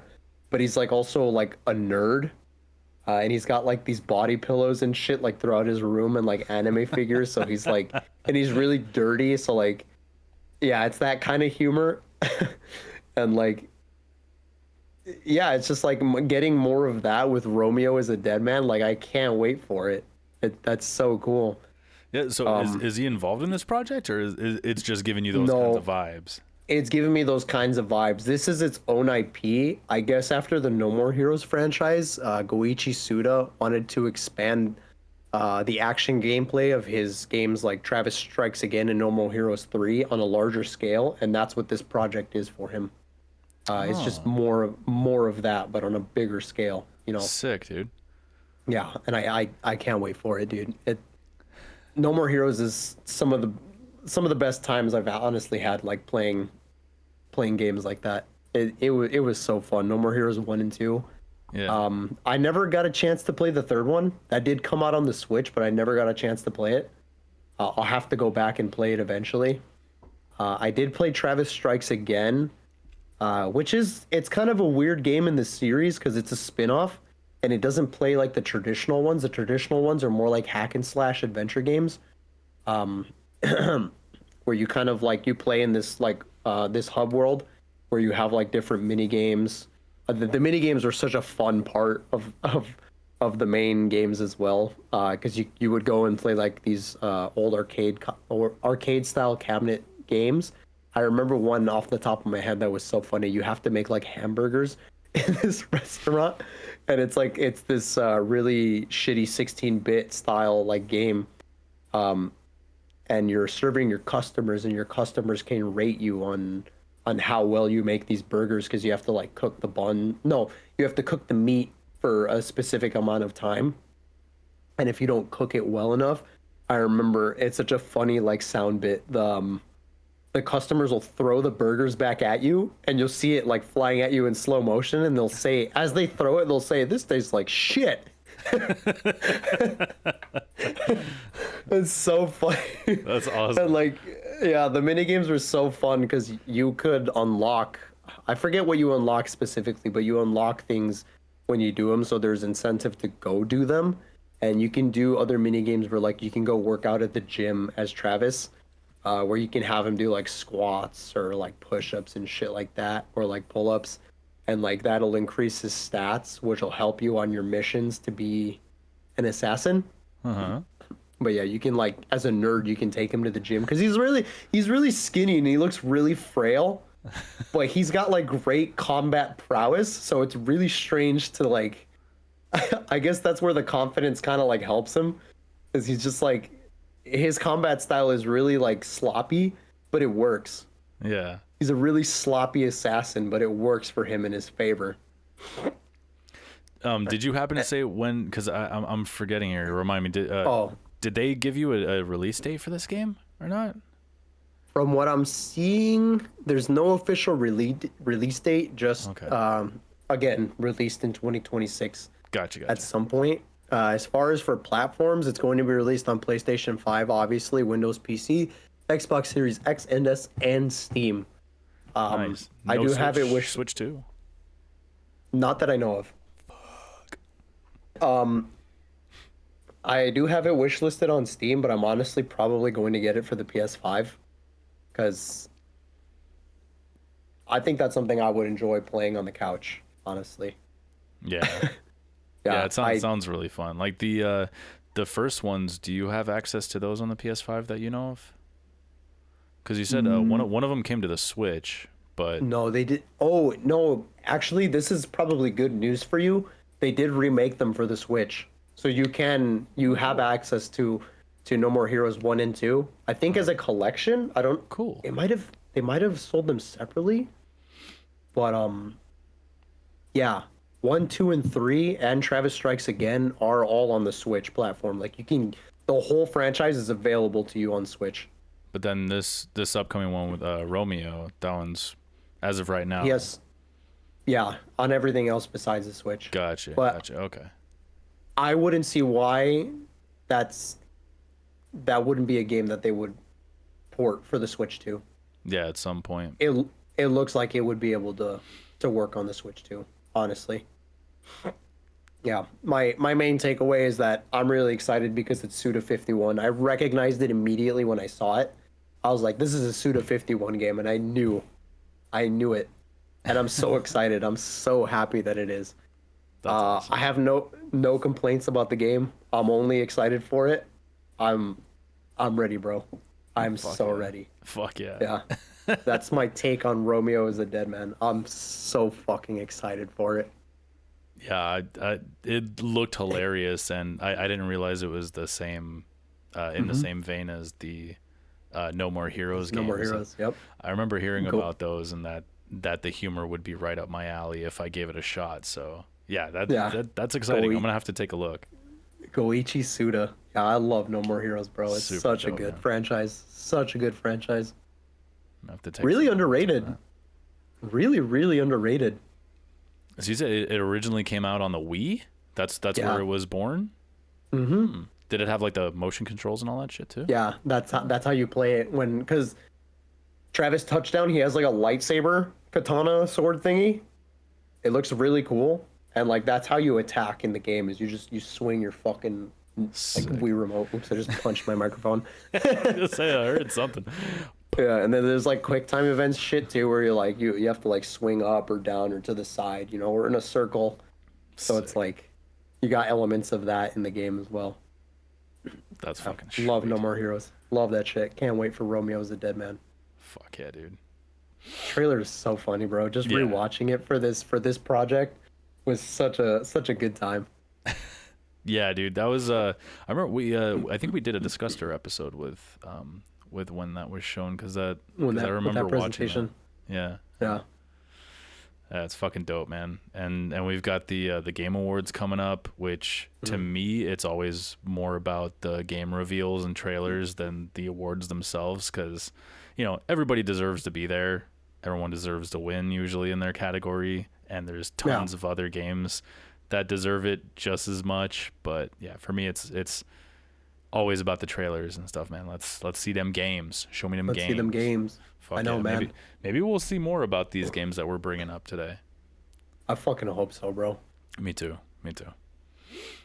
I want to release. Oh man, I want a release date for my next game. This is my number one. Okay, I got But- one more, and that's on you. First you, yes. First you, All right. please let me know. All right, this one was almost there. Like I had to really talk to myself about this. I was like, is this my most anticipated game or is the other one? I think it's the other one. All right, so my number 2 most anticipated game for 2026, Super Meat Boy 3D, baby. 3D, nice. Yes, sir. Good pick. By Team Meat and Sluggerfly. Current release schedule for spring 2026. So another early 2026 game. That's awesome. Coming to PC, PS5, Xbox Series X and S, and will be a day one addition to Xbox Game Pass for Ultimate and PC subscribers. Toddler Stance. Phil Spencer, yo, shout outs to Phil Spencer. He doesn't do that anymore though. No, he doesn't. Once It he was lost the belly, it was game over. Yeah, it was like once upon a time he just seemed to have his torso out all the time. I'm just like, he's got that toddler stance, bro. Just standing out there. Yeah, and he like bites his lip while he's doing it. Xbox Game Pass. It's so this is a 3D precision platformer, strictly single player. This is another Unreal Engine 5 game, so hopefully it'll be well optimized. That's really my only worry. So same like the original game, which is one of my all-time favorites. You play as the skinless little meat boy, and you have to rescue your beloved bandage girl from the evil Dr. Fetus.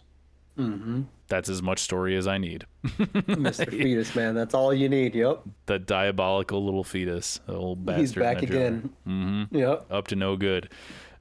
Like, oh my god, dude, I can't even tell you how fucking excited I am for this game. Like, they are bringing back hidden bandages, which in this game they're called super patches now. And Nice. like in the original, they're going to be chilling in some super difficult to get to spaces in the levels. When you collect them, you'll unlock.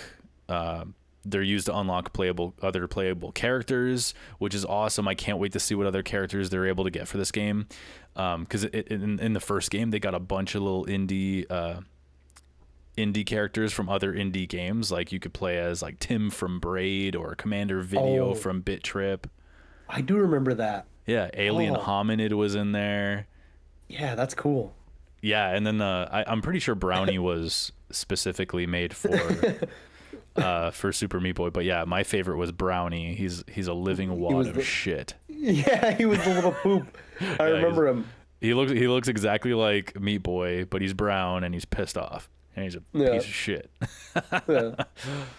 They all had like their own unique abilities too, right? Yeah, and If I then remember like correctly, yeah. exactly, yeah, and then at a certain point you could you can play as like Super Tofu Boy, and he's just like really slow and like dehydrated and stuff. It was so fun. Like, just stupid shit like that to make the game harder. There was a Gish, in there.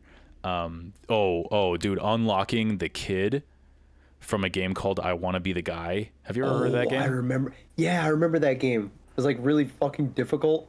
Yeah, dude, I've never played it. I just know that like it's really dark. Yeah. Like his grandfather used to be the guy, but then his dad was the guy, and now you got to go kill your dad to become the guy. To become the guy, yeah. Yeah, You fight bosses like Mike Tyson and shit like that. it's so crazy, These really dude. weird vices, yeah.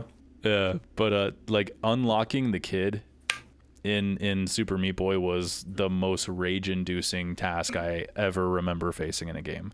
I bet, dude. It was so hard. I remember I'll get into that. I'm sure I'll bring it back up cuz yeah, warp zones. Warp zones. Did you ever play Super Meat Boy, or am I just geeking out for no reason here? No, I did play Super Meat Boy, but I never got very far into it.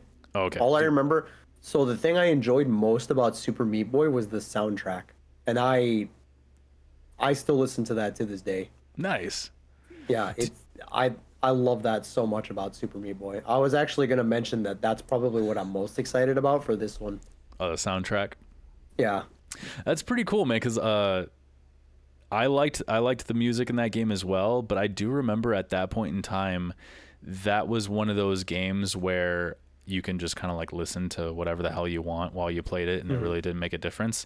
Right. So it was around the time when a new Linkin Park album had just dropped. I think it was Minutes to Midnight, and I just had that playing. I was just listening to. So whenever I hear a song from that album, I always think of Meat Boy. Think of Super Meat Boy, yeah. Yeah. But yeah. Anyways, the warp zones are coming back. Warp zones. Yeah, dude. So Was that like the inverse of the normal world? You're thinking about the dark world levels. Yeah, right. No, so the warp zones, if you go through, not every level had them, but some of them would have a little purple portal or sometimes a red portal. Oh. And they're usually timed. You have to get to them in a very quickly, and they're usually kind of hidden sometimes. But if you get to them, basically it would transport you to a series of 3 retro looking levels, sometimes like 8-bit, sometimes 16-bit, and they have to be beaten within 3 lives. You have only 3 lives to beat them. And they usually had like 2 hidden bandages in them that you can collect. The red warp zones unlock a new character when you complete them. The one to unlock the kid is the only one I remember that gave you unlimited lives to get through the stages, because they were fucking ridiculously hard. Yeah. When I first looked at that last stage, I was like, how in the fuck? Like, I just looking at it, I'm like, how in the fuck? That's literally impossible. I did it. I persevered. The rage, I can hear it coming back. Oh, dude, it was. I hundreds and hundreds and hundreds of times I tried, and oh my god, it was rage inducing, man. It was so bad. Like I've never been so pissed off at a game before, ever, because I really do have crazy amount of patience for video games, but Super Meat Boy tested me like no other game ever, and it made me so fucking mad, but I couldn't stop. And Yeah. And luckily, I'm not one of those psychopaths that break their shit when they get crazy pissed off at a game. Like, the most I would do is like, I would like toss my control, just kind of like spin toss my controller over onto my couch and make sure that it landed like nice and cushioned, Nicely. you know. But I would usually like, fuck you, and just kind of like spin it over to the couch, and then I'd like go take a breather, you know, come back, It's like, again. Yes, yeah. Super Meat Boy is one of those games where like you gotta walk away sometimes. You gotta know when to walk away, come back, and that muscle memory will still be there, like tomorrow or later. Oh man, you're gonna have to do that over multiple days, I think, for it to like really cement itself in your fucking, what do they call it, the nervous system? I guess, in your nervous system, yeah. Yeah, and that was one of those levels, man. It's just impossible. I'm gonna butcher this so hard. What's up? But when you entered a warp zone, wasn't there a guy that screamed "warp zone"? Yes. Yeah, warp zone! I do remember that. And then it shows like usually like a little Game Boy looking thing and the little 8-bit graphics and it'll be like I do remember that. Like level 1-1 or something like that. Yes. Yeah. Yes. Oh man, that's so charming. That was such a charming thing that they did for that game. Yeah, so they're bringing those back for this 3D game, and like the possibilities are endless. Imagine you get sucked into a warp zone and they're gonna go back to like, you know, old school Super Meat Boys levels real quick, or maybe they'll go into like a first person. You know, they can do anything with those. It's like one level, so like they have like endless possibilities. Imagine you enter a warp zone and it's just Celeste. Just literally Celeste. Yeah, just literally Celeste. Dude, watch you get to play as Celeste in this game. That'd be great. Watch me call that. That'd be so funny, dude. That would be so funny. Ooh, you know who I want as a like Shovel Knight or Mina the Hollower? That'd be so great. Yeah. Oh, I'd be so happy. But or fucking Hollow Knight. Yeah, Hollow Knight would be a great one. Yeah. Hornet from Silk Song. Hornet. That would be cool. Every time she jumps, Shaw. Yeah. Shaw. So funny. Dude, getting 100% completion in the first game made me so proud. Like, I actually did it twice. Once on the Xbox 360, and then so back in those days, like I got all the achievements. That's how you 100% of the game. But then I 100% completed the game on the PS4, but by then they added a bunch of trophies like get through this whole world of levels without dying once, and I was like, literally go fuck yourself. No, nice. Not doing that. I deserve the platinum for doing everything else in that game, but I can't get through a whole fucking world. I got through the whole first world without dying, but then it's like it's asking the same thing of you of the Dark Worlds, and then like get through the whole salt factory without dying. Fuck you, dude. You out of your mind? That's crazy. With the boss fights and everything. Like, no fucking way. Crazy. Yeah, no way. Not me, dude. Not me. I can't. I'm not that. Just somebody out there like, I did it. Fuck you. Fuck you. It's like, that's not me anymore. I'm too old for that shit. My blood pressure's too high. Yeah. So they were pretty adamant about the fact that 3D isn't an open world game. It's not open world. It's kind of it's broken up into short stages that'll demand, you know, your pixel perfect movement like in the original, but now it's in 3D. So there's going to be areas with fixed camera, so you don't have to worry about judging distance or anything, but there will be some true 3D exploration in there too. So cool. So I'm super excited for that.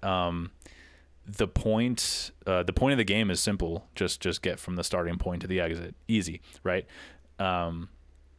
They've also confirmed that when you successfully complete a level, it'll show you your successful run alongside every single failed attempt all at the same time, which was always fun to watch in the first game. With all the little meat boys. So that's coming back. They're doing that again. So with the movement, you have your running, your jumping, your wall jumping, all from the original, and now they're adding horizontal wall running, an in-air dash, and a ground slam. Nice. Boss fights are coming back. Dark World levels are coming back. So for anybody out there that doesn't know about Dark World levels, so you're timed in each course and you're given a rank when you finish it. If you finish the level with an A+ rank, you'll have access to the Dark World version of that level. So basically they redesign the layout of the course to make it more challenging, and then they add more hazards, more enemies, saws and spikes, all that shit. And it's just an added level of challenge if you want that 100% completion. Dude, I absolutely adore the original Super Meat Boy. I remember it came out in a time where indie games were getting a lot of attention. Games like Explosion Man and Trials HD. You remember I remember Trials HD. Or like Fez and Braid. Mm-hmm. Did you ever watch that documentary, Indie Game, the movie? Came out in 2012. It's totally worth your time. It basically followed Edmund McMillan and Tommy Rufinas, and when they were Team Meat. Now it's just Rufinas. McMillan went off to make The Binding of Isaac, and his new game Mugenics is another one I'm super interested in. That should be coming out in 2026. That was on my list. I had to knock it off. I'm sorry, buddy. But yeah. But the documentary also followed Phil Fish while he was making Fez, and Jonathan Blow while he was making Braid. It's a great documentary, dude. You should totally check it out. It's worth your time. I would rewatch it. I loved it so much, man. But yeah, speaking of which, I can't wait for him, Jonathan Blow, to finally announce the puzzle game he's been working on. I fucking love his work. And he's saying it's easily, this is his quote, he said, easily the biggest handcrafted high quality puzzle game ever made. Like by a fucking, by a lot. Those are big words. Yeah, but I mean, I feel like he's going to deliver, man. I got to do it. It's Jonathan Blow. Yeah, dude, he's also fucking making his own coding language. Like that's the other thing that he's working on. Oh, damn. Yeah. He's serious then. He ain't fucking around, man. He ain't fucking around. God damn. Yeah, I'm definitely looking. Whatever that guy makes is very, very good. I loved Braid. I loved The Witness. One of the best puzzle games I've ever played. I loved it, every minute of it. So yeah, looking forward to his shit. Whenever the fuck he announces it, I'll be there. Anyways, back to Super Meat Boy. That like Meat Boy was the reason I picked up sculpting. I may have told you this, but I know I didn't say it on the podcast. But so I wanted this little Meat Boy vinyl figure after I beat the game, but it was sold out like literally everywhere. So I tried to make my own out of clay, and it turned out really good. So I just kept going from there. Yeah. And then he just got better and better, and now his shit's like master class. Oh, don't give me that. But they're I'm very proud of them. But either way, like it's because of Super Meat Boy that I even tried it, because I wanted my own little Meat Boy for my desk, and he's solid, dude. He's like this big, and I didn't know you weren't supposed to use all of that clay. I used the entire pound of clay, so he is solid all the way through. Just a solid block of clay. He's a brick. He's heavy. Treated. Dude, because later on you realize that I learned as I went that you dummy up the center of the really thick ones with like tinfoil. So like so my Gengar, I made a Gengar, the Pokemon, his core is just like a fucking super highly condensed ball of tinfoil, and then you put like a thinner layer of clay out on the outside, and it totally saves your material and all that shit. And yeah, but Super Meat Boy, and the thing, it even says on the box to put them in the oven for like 15 minutes. I'm pulling this out of my ass, but I want to say it's like 30 minutes for every quarter inch of thickness. So that fucker was in the oven for like 3 hours, and when I took him out, he was black, charred black. And that was not a good thing. But then like I just kind of like went over it with all the paint. You can't even tell. But yeah, he's a solid. He's like a rock. If I drop him on the floor, he's probably gonna go through the floor. He'll probably break the floor instead of him shattering. Yeah, he's just this solid, like dense object of clay. Yeah, fucking love it. That's amazing.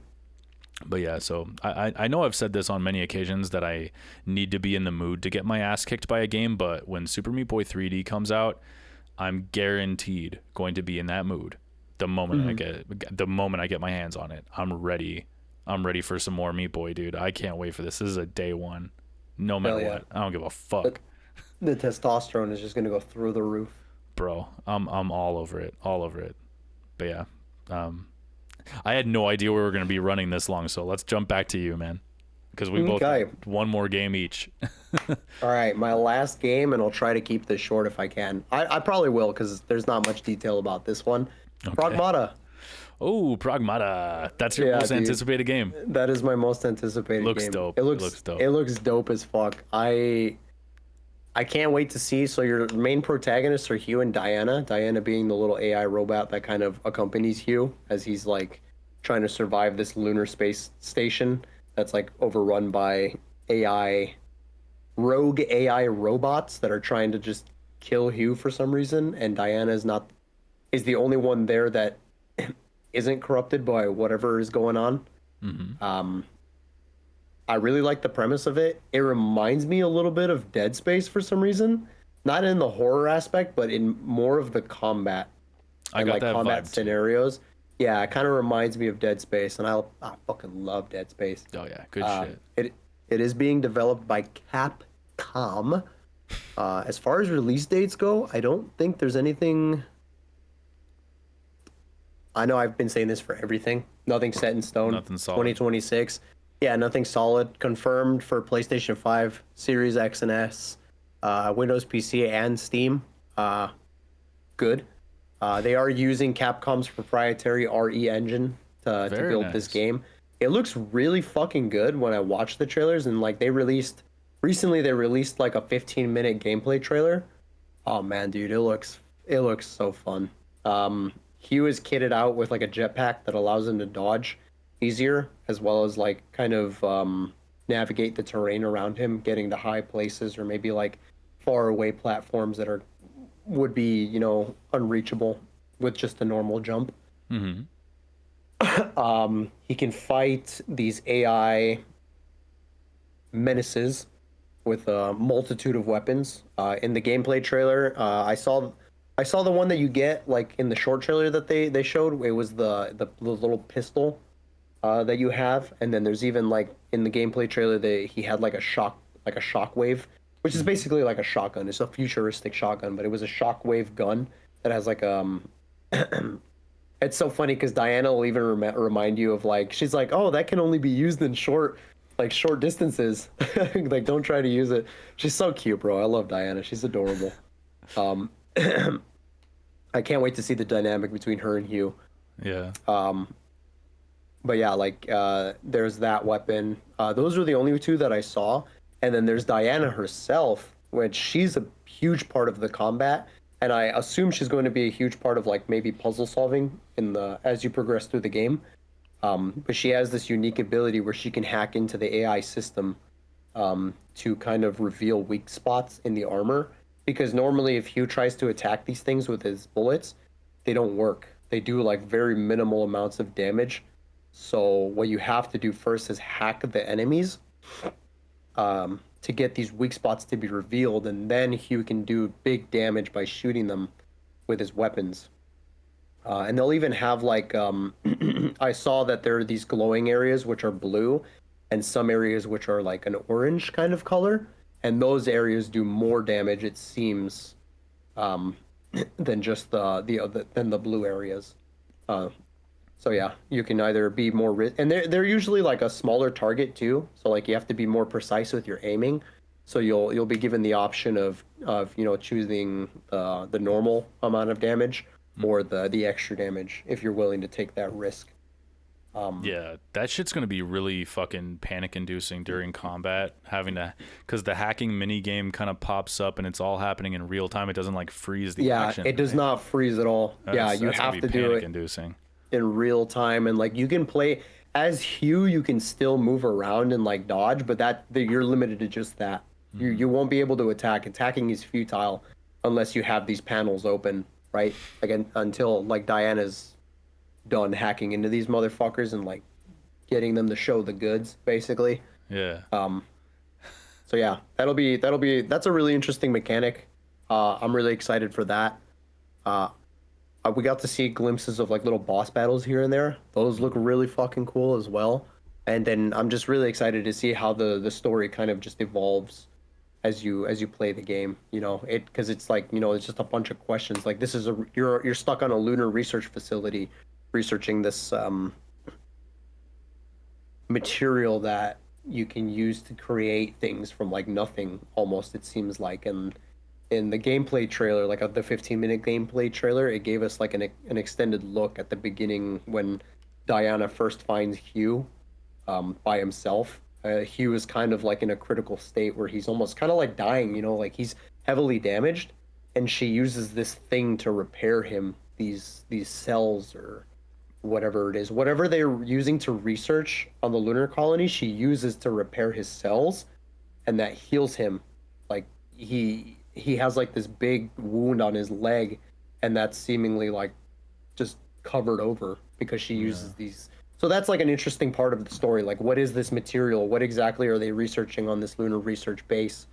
You know, and like, why is Diana not affected by this rogue AI that's trying to get rid of Hugh? You know, like, how are they going to? Their ultimate goal is like they're trying to escape and get back to Earth, but like, what's going on? You know, like that's going to be fun to see evolve throughout the story, as well as the relationship between Diana and Hugh. She's such a funny character, bro. As soon as she's done making his repairs, and like he's kind of like waking up, he's just like, you know, like coming to, right? She fucking slaps his helmet to get him to wake up even faster. She's like, he's taking too long. Let me just fucking. Like, dog, get your motherfucking ass up. Like, wake the fuck up, and he's like, huh, what the fuck? It's like, have some she's empathy, like, little fucking AI robot. She's like, good, you're awake. She's so funny. But she kind of reminds me of a little tiny mini Grace Ashcroft. She kind of looks like a much younger version of the main character from the new Resident Evil game. To me, in my head, I'm just like, she kind of reminds me of Grace. No? I'd have to see a picture of the two together. Maybe, it's in my head. Maybe you're right. Maybe I'm way off, but I'm just like, hey. Yeah, because I think Grace has more of like. No, I'll compare the pictures. I'll see if you're right. You might be right, because it is like an Capcom. Like, it's a Capcom game. Yeah, you're right. A really funny theory I saw is that people think that this is like a Mega Man game, because I don't know if you're familiar with like the Mega Man Legends series. I know I've talked about it on the podcast before, but it got 2 games. It was supposed to get a third. The third was canceled, but it is supposed to be getting, like, it needs a sequel, because the second game ends with Mega Man on the moon. I want to say, like, he gets fucking trapped on the moon. And so that's why people think that this one's going to be a Mega Man game, because you're stuck on the moon and you're trying to get back to Earth. So like they're like, oh shit, this is the Mega Man Legends like sequel. This is what it is. Fucking heavy copium right there. I know, it's so funny, but people are still waiting for. I think it was. I want to say it was the 3rd installment to the series that people are waiting for. I don't know, man. Mega Man was one of my blind spots growing up, man. I always wanted to try it out, but just by the time I could, I didn't have the patience for games like that anymore. Mega Man X and the Mega Man So I don't like base Mega Man. I think those games are too difficult, and they're a product of their time. Mega Man X is fucking sick. And like Mega Man, like the Zero collection, those games are fucking awesome. Mm-hmm. I never played Into the Network. Is that what it's called? I don't know. It's like another series of games where it's like more of a strategic. I don't even know if it's turn-based, but you play on like these tiles, and like you can move around and like dodge enemies in like specific ways. It's its own like series, but those games are good, like Mega Man X and like the Zero series. And then Legends is also really good. That came out on the PS1, I believe. And then the second one also came out, I think, on the PS1. But I don't know if I'm making up the second game, which is kind of fucked up, because I recently watched like a really in-depth video essay about the entire series. But I'm pretty sure there was a second game. And then the third game was the one that never came out. That one was going to come out for like the DS, weirdly enough, but then it got scrapped. But people are still waiting for it to come out. Do you think Pragmata is a Mega Man game? No, fuck no. Okay. I hope it's not. I hope it's its own independent IP. I just wanted to throw that out there because I thought it was really funny. It's so funny. Like people are still coping the loss of Mega Man Legends 3. Huh. Yeah. But no, I'm really excited for Pragmata. I think I've gone over everything. Oh yeah, Capcom. We all know who Capcom is. You know, they're known for Street Fighter, you know, Mega Man, Monster Hunter, one of their bigger IPs. Resident Evil. Resident Evil, obviously their biggest IP, as well as like a bunch of other ones that I can't name off the top of my head. Yeah. But yeah, I'm really excited for this game. Fuck yeah, dude. I don't know. Yeah, If I have. Do I have any negative? No, I'm just overall. It's hard for me to look into negative things, and I'm so excited about these games. Yeah. Any like no worries about it? No, just it being delayed again. Because I guess this is something else I should mention. It was supposed to come out years ago because it was teased. Like Capcom teased it a long time ago, like back in 2022. And then it was just radio silence from there.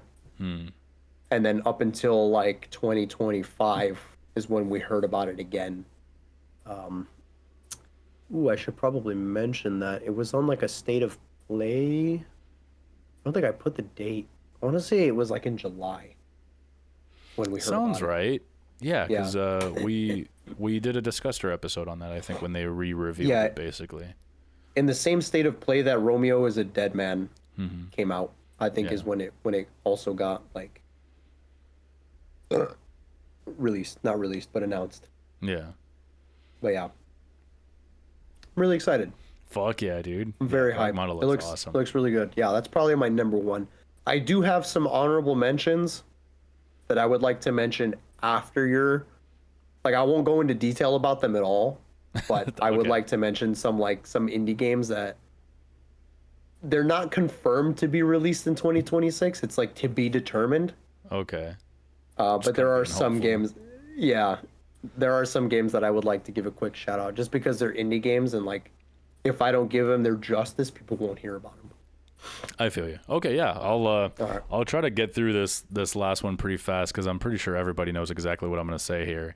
And this is me being hopeful because there is no official release date or window, but there is speculation based on previous release patterns from the studio that it could launch late 2026. I know what The you're Expanse. The Expanse. Osiris I knew Reborn it. by Owlcat Games. Yes, sir.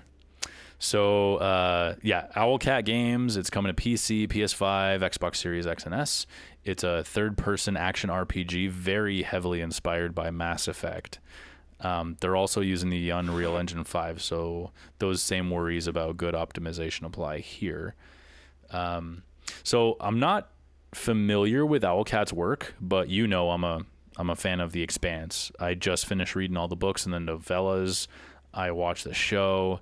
And when I saw this game and it looked like a marriage of the series I was balls deep into and Mass Effect, one of my all-time favorites, I was instantly won over. Like, I need this immediately. So they have my full fucking attention.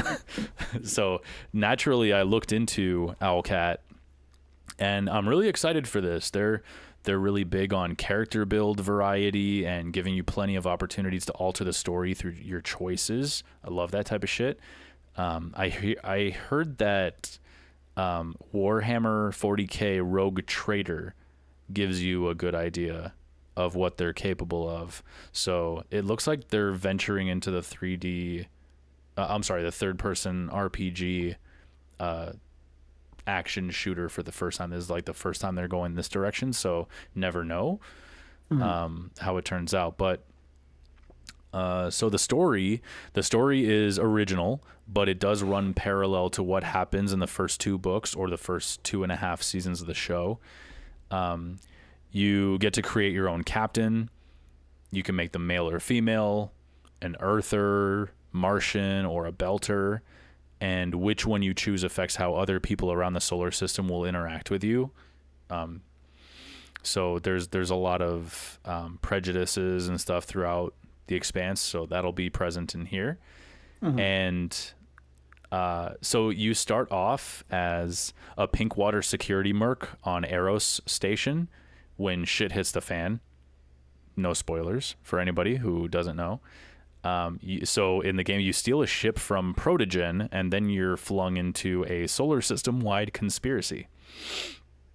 And that's basically all the info on the story that as I'm willing to look at, because that's all I really need to know. It's a great setup. I know that you're not too familiar with what any of that shit I just said, Aero Station, Pinkwater, Security, Protogen.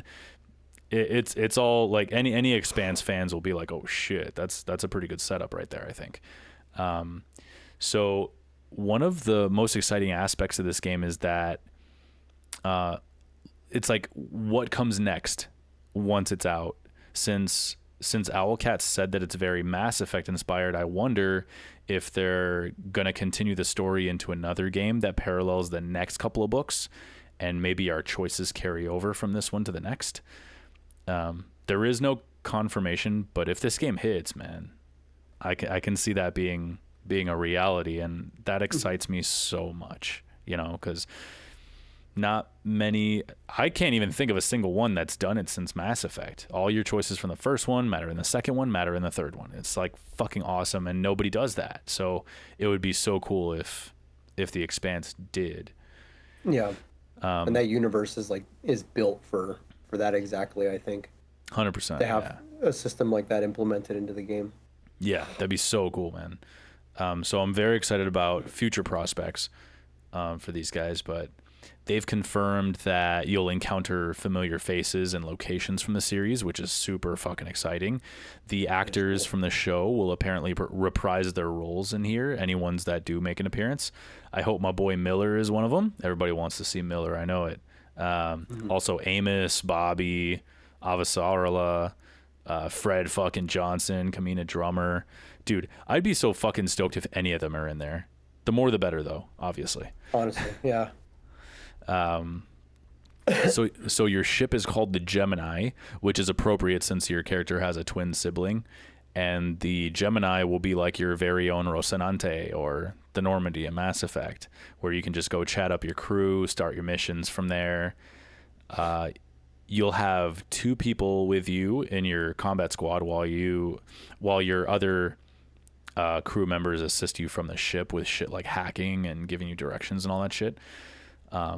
So it's a cover-based third-person combat, and you can command your squad in real time. It's all very Mass Effect.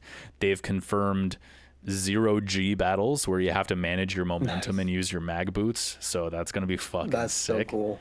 Yeah. In the trailer, I don't know if you saw the trailer, it showed people walking on the walls and on the ceilings with their mag boots. And they're estimating about 20 or 30 hours of gameplay, but with a bunch of extra side content, which sounds perfect to me. I'm really slow at games, so I can easily turn that into like 50 plus hours. Absolutely.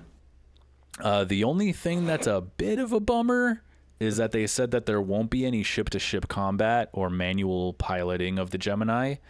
Mm-hmm. It's not really an issue. They didn't have that in Mass Effect. Like, you couldn't really pilot the Normandy or get into naval combat. So, but it was still fucking excellent. So it's a bit of a bummer, but I totally get it. So it's whatever, So I guess bummer isn't really the right word for it. Well, if they're aware of it and they're acknowledging it now, maybe that's something they could implement in a later game if it does really well. Maybe. That would be really cool. Because there is like naval combat in oh my god, we're talking about it and the name is escaping me. Mass Effect? In the Expanse. No. Oh, the Expanse. Oh yeah, totally. Yeah. Yeah. There's tons of it. That's a pretty big part of the series, right? It is, but it's kind of like grounded in reality, and trying to do that in a video game may not be as fun as it sounds. Might be slow. Yeah. Yeah, exactly. Slow. There's a lot of space and physics and stuff involved, and I don't know if they really want to. Mm-hmm. Yeah. Don't know if resources. Maybe they might do something like that in like maybe because I was thinking more along the lines of maybe cutscenes. They'll maybe do it in some cutscene fashion, but probably not controllable, which is fine. No. Yeah, that would be okay. But yeah, I really hope it comes out in 2026. I fucking need this game. I need it Hell so yeah, bad. dude. I knew exactly what you were going to say for your top pick. Even at the very beginning of the show, I knew you were gonna put that as your number one. Yeah, dude, you surprised me with all your picks. I actually thought we were gonna have a little bit of overlap there, especially with like Grand Theft Auto or something. I was like, yeah, we're both gonna have that on our list. Nah, you surprised me, man. I wasn't even thinking about Grand Theft Auto, but now I am. You sold me on it. Oh, I was like, yeah, like damn, you're right. This is a big deal. This game is a big deal. huge deal, huge. But yeah, that's everything. Did you want to throw out your honorable mentions real quick Yes. before we sign off? Vera, let me see. The name always escapes me because it reminds me of something else, but let me look at my list real quick.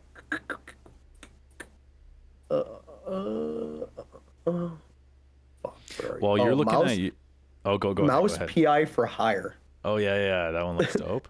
That shit looks dope. Mariachi Legends, which I am now looking, it's coming out in Q2 of 2026. Mariachi Legends. I'll have to. Dude, look if you haven't seen that, look it up, bro. It looks so cool. The pixel art looks amazing, and I cannot wait for it to come out. Yeah, Mariachi Legends. Look it up. There's one like really big one. Oh my god, it looks so good. What the hell was the name of it? Where are you, son of a bitch? I think it was called like Threads of Time. Oh my god. Please. Yes, Threads of Time. Dude, if you're not familiar with Threads of Time, look at it. All right, I'll look that one. The pixel art looks amazing. Okay, I'll look those up. And I had a couple of shout outs too. I had all these on my list, but I had to knock them all off and, whittle it down to 5, because I thought that was only going to be like an hour of content, and here we are over 2 hours at this point. So. Over 2 hours, yeah. So, there's a lot. So obviously Resident Evil Requiem is a big one. 007 First Light, Dynasty Warriors 3 Complete Edition Remastered, Mugenics, I mentioned that one earlier. Saros, Bloodstained, The Scarlet Engagement, and Fable. Yeah. So those are all my honorable mentions that I got on my list. A lot of good shit to look forward to, man. And Marvel Wolverine. Oh yeah, Wolverine. Yeah, Wolverine looks dope. That one looks really cool. Yeah, I'm excited. I'm really excited for that one, just because of how gory the combat looks. Yeah, it looks dope. It definitely looks dope. But I'm ready to glitch out of here if you are, my brother. Yeah, let's wrap this up. I gotta fucking pee. All right, ladies and gentlemen. Do I need to do the? I think I need to do the let's glitch spiel. out, bro. Fuck. Hold on. Let me get. I gotta pull up my document. Hold on. Because I can't do it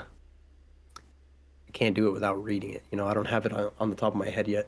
Yeah, of course. All right, let's glitch out. All right. Be sure to check us out on TikTok and Instagram at Glitch Ass Entertainment. We're also on Spotify for your auditory pleasure. Consider leaving us a good review, lest we succumb to melancholy.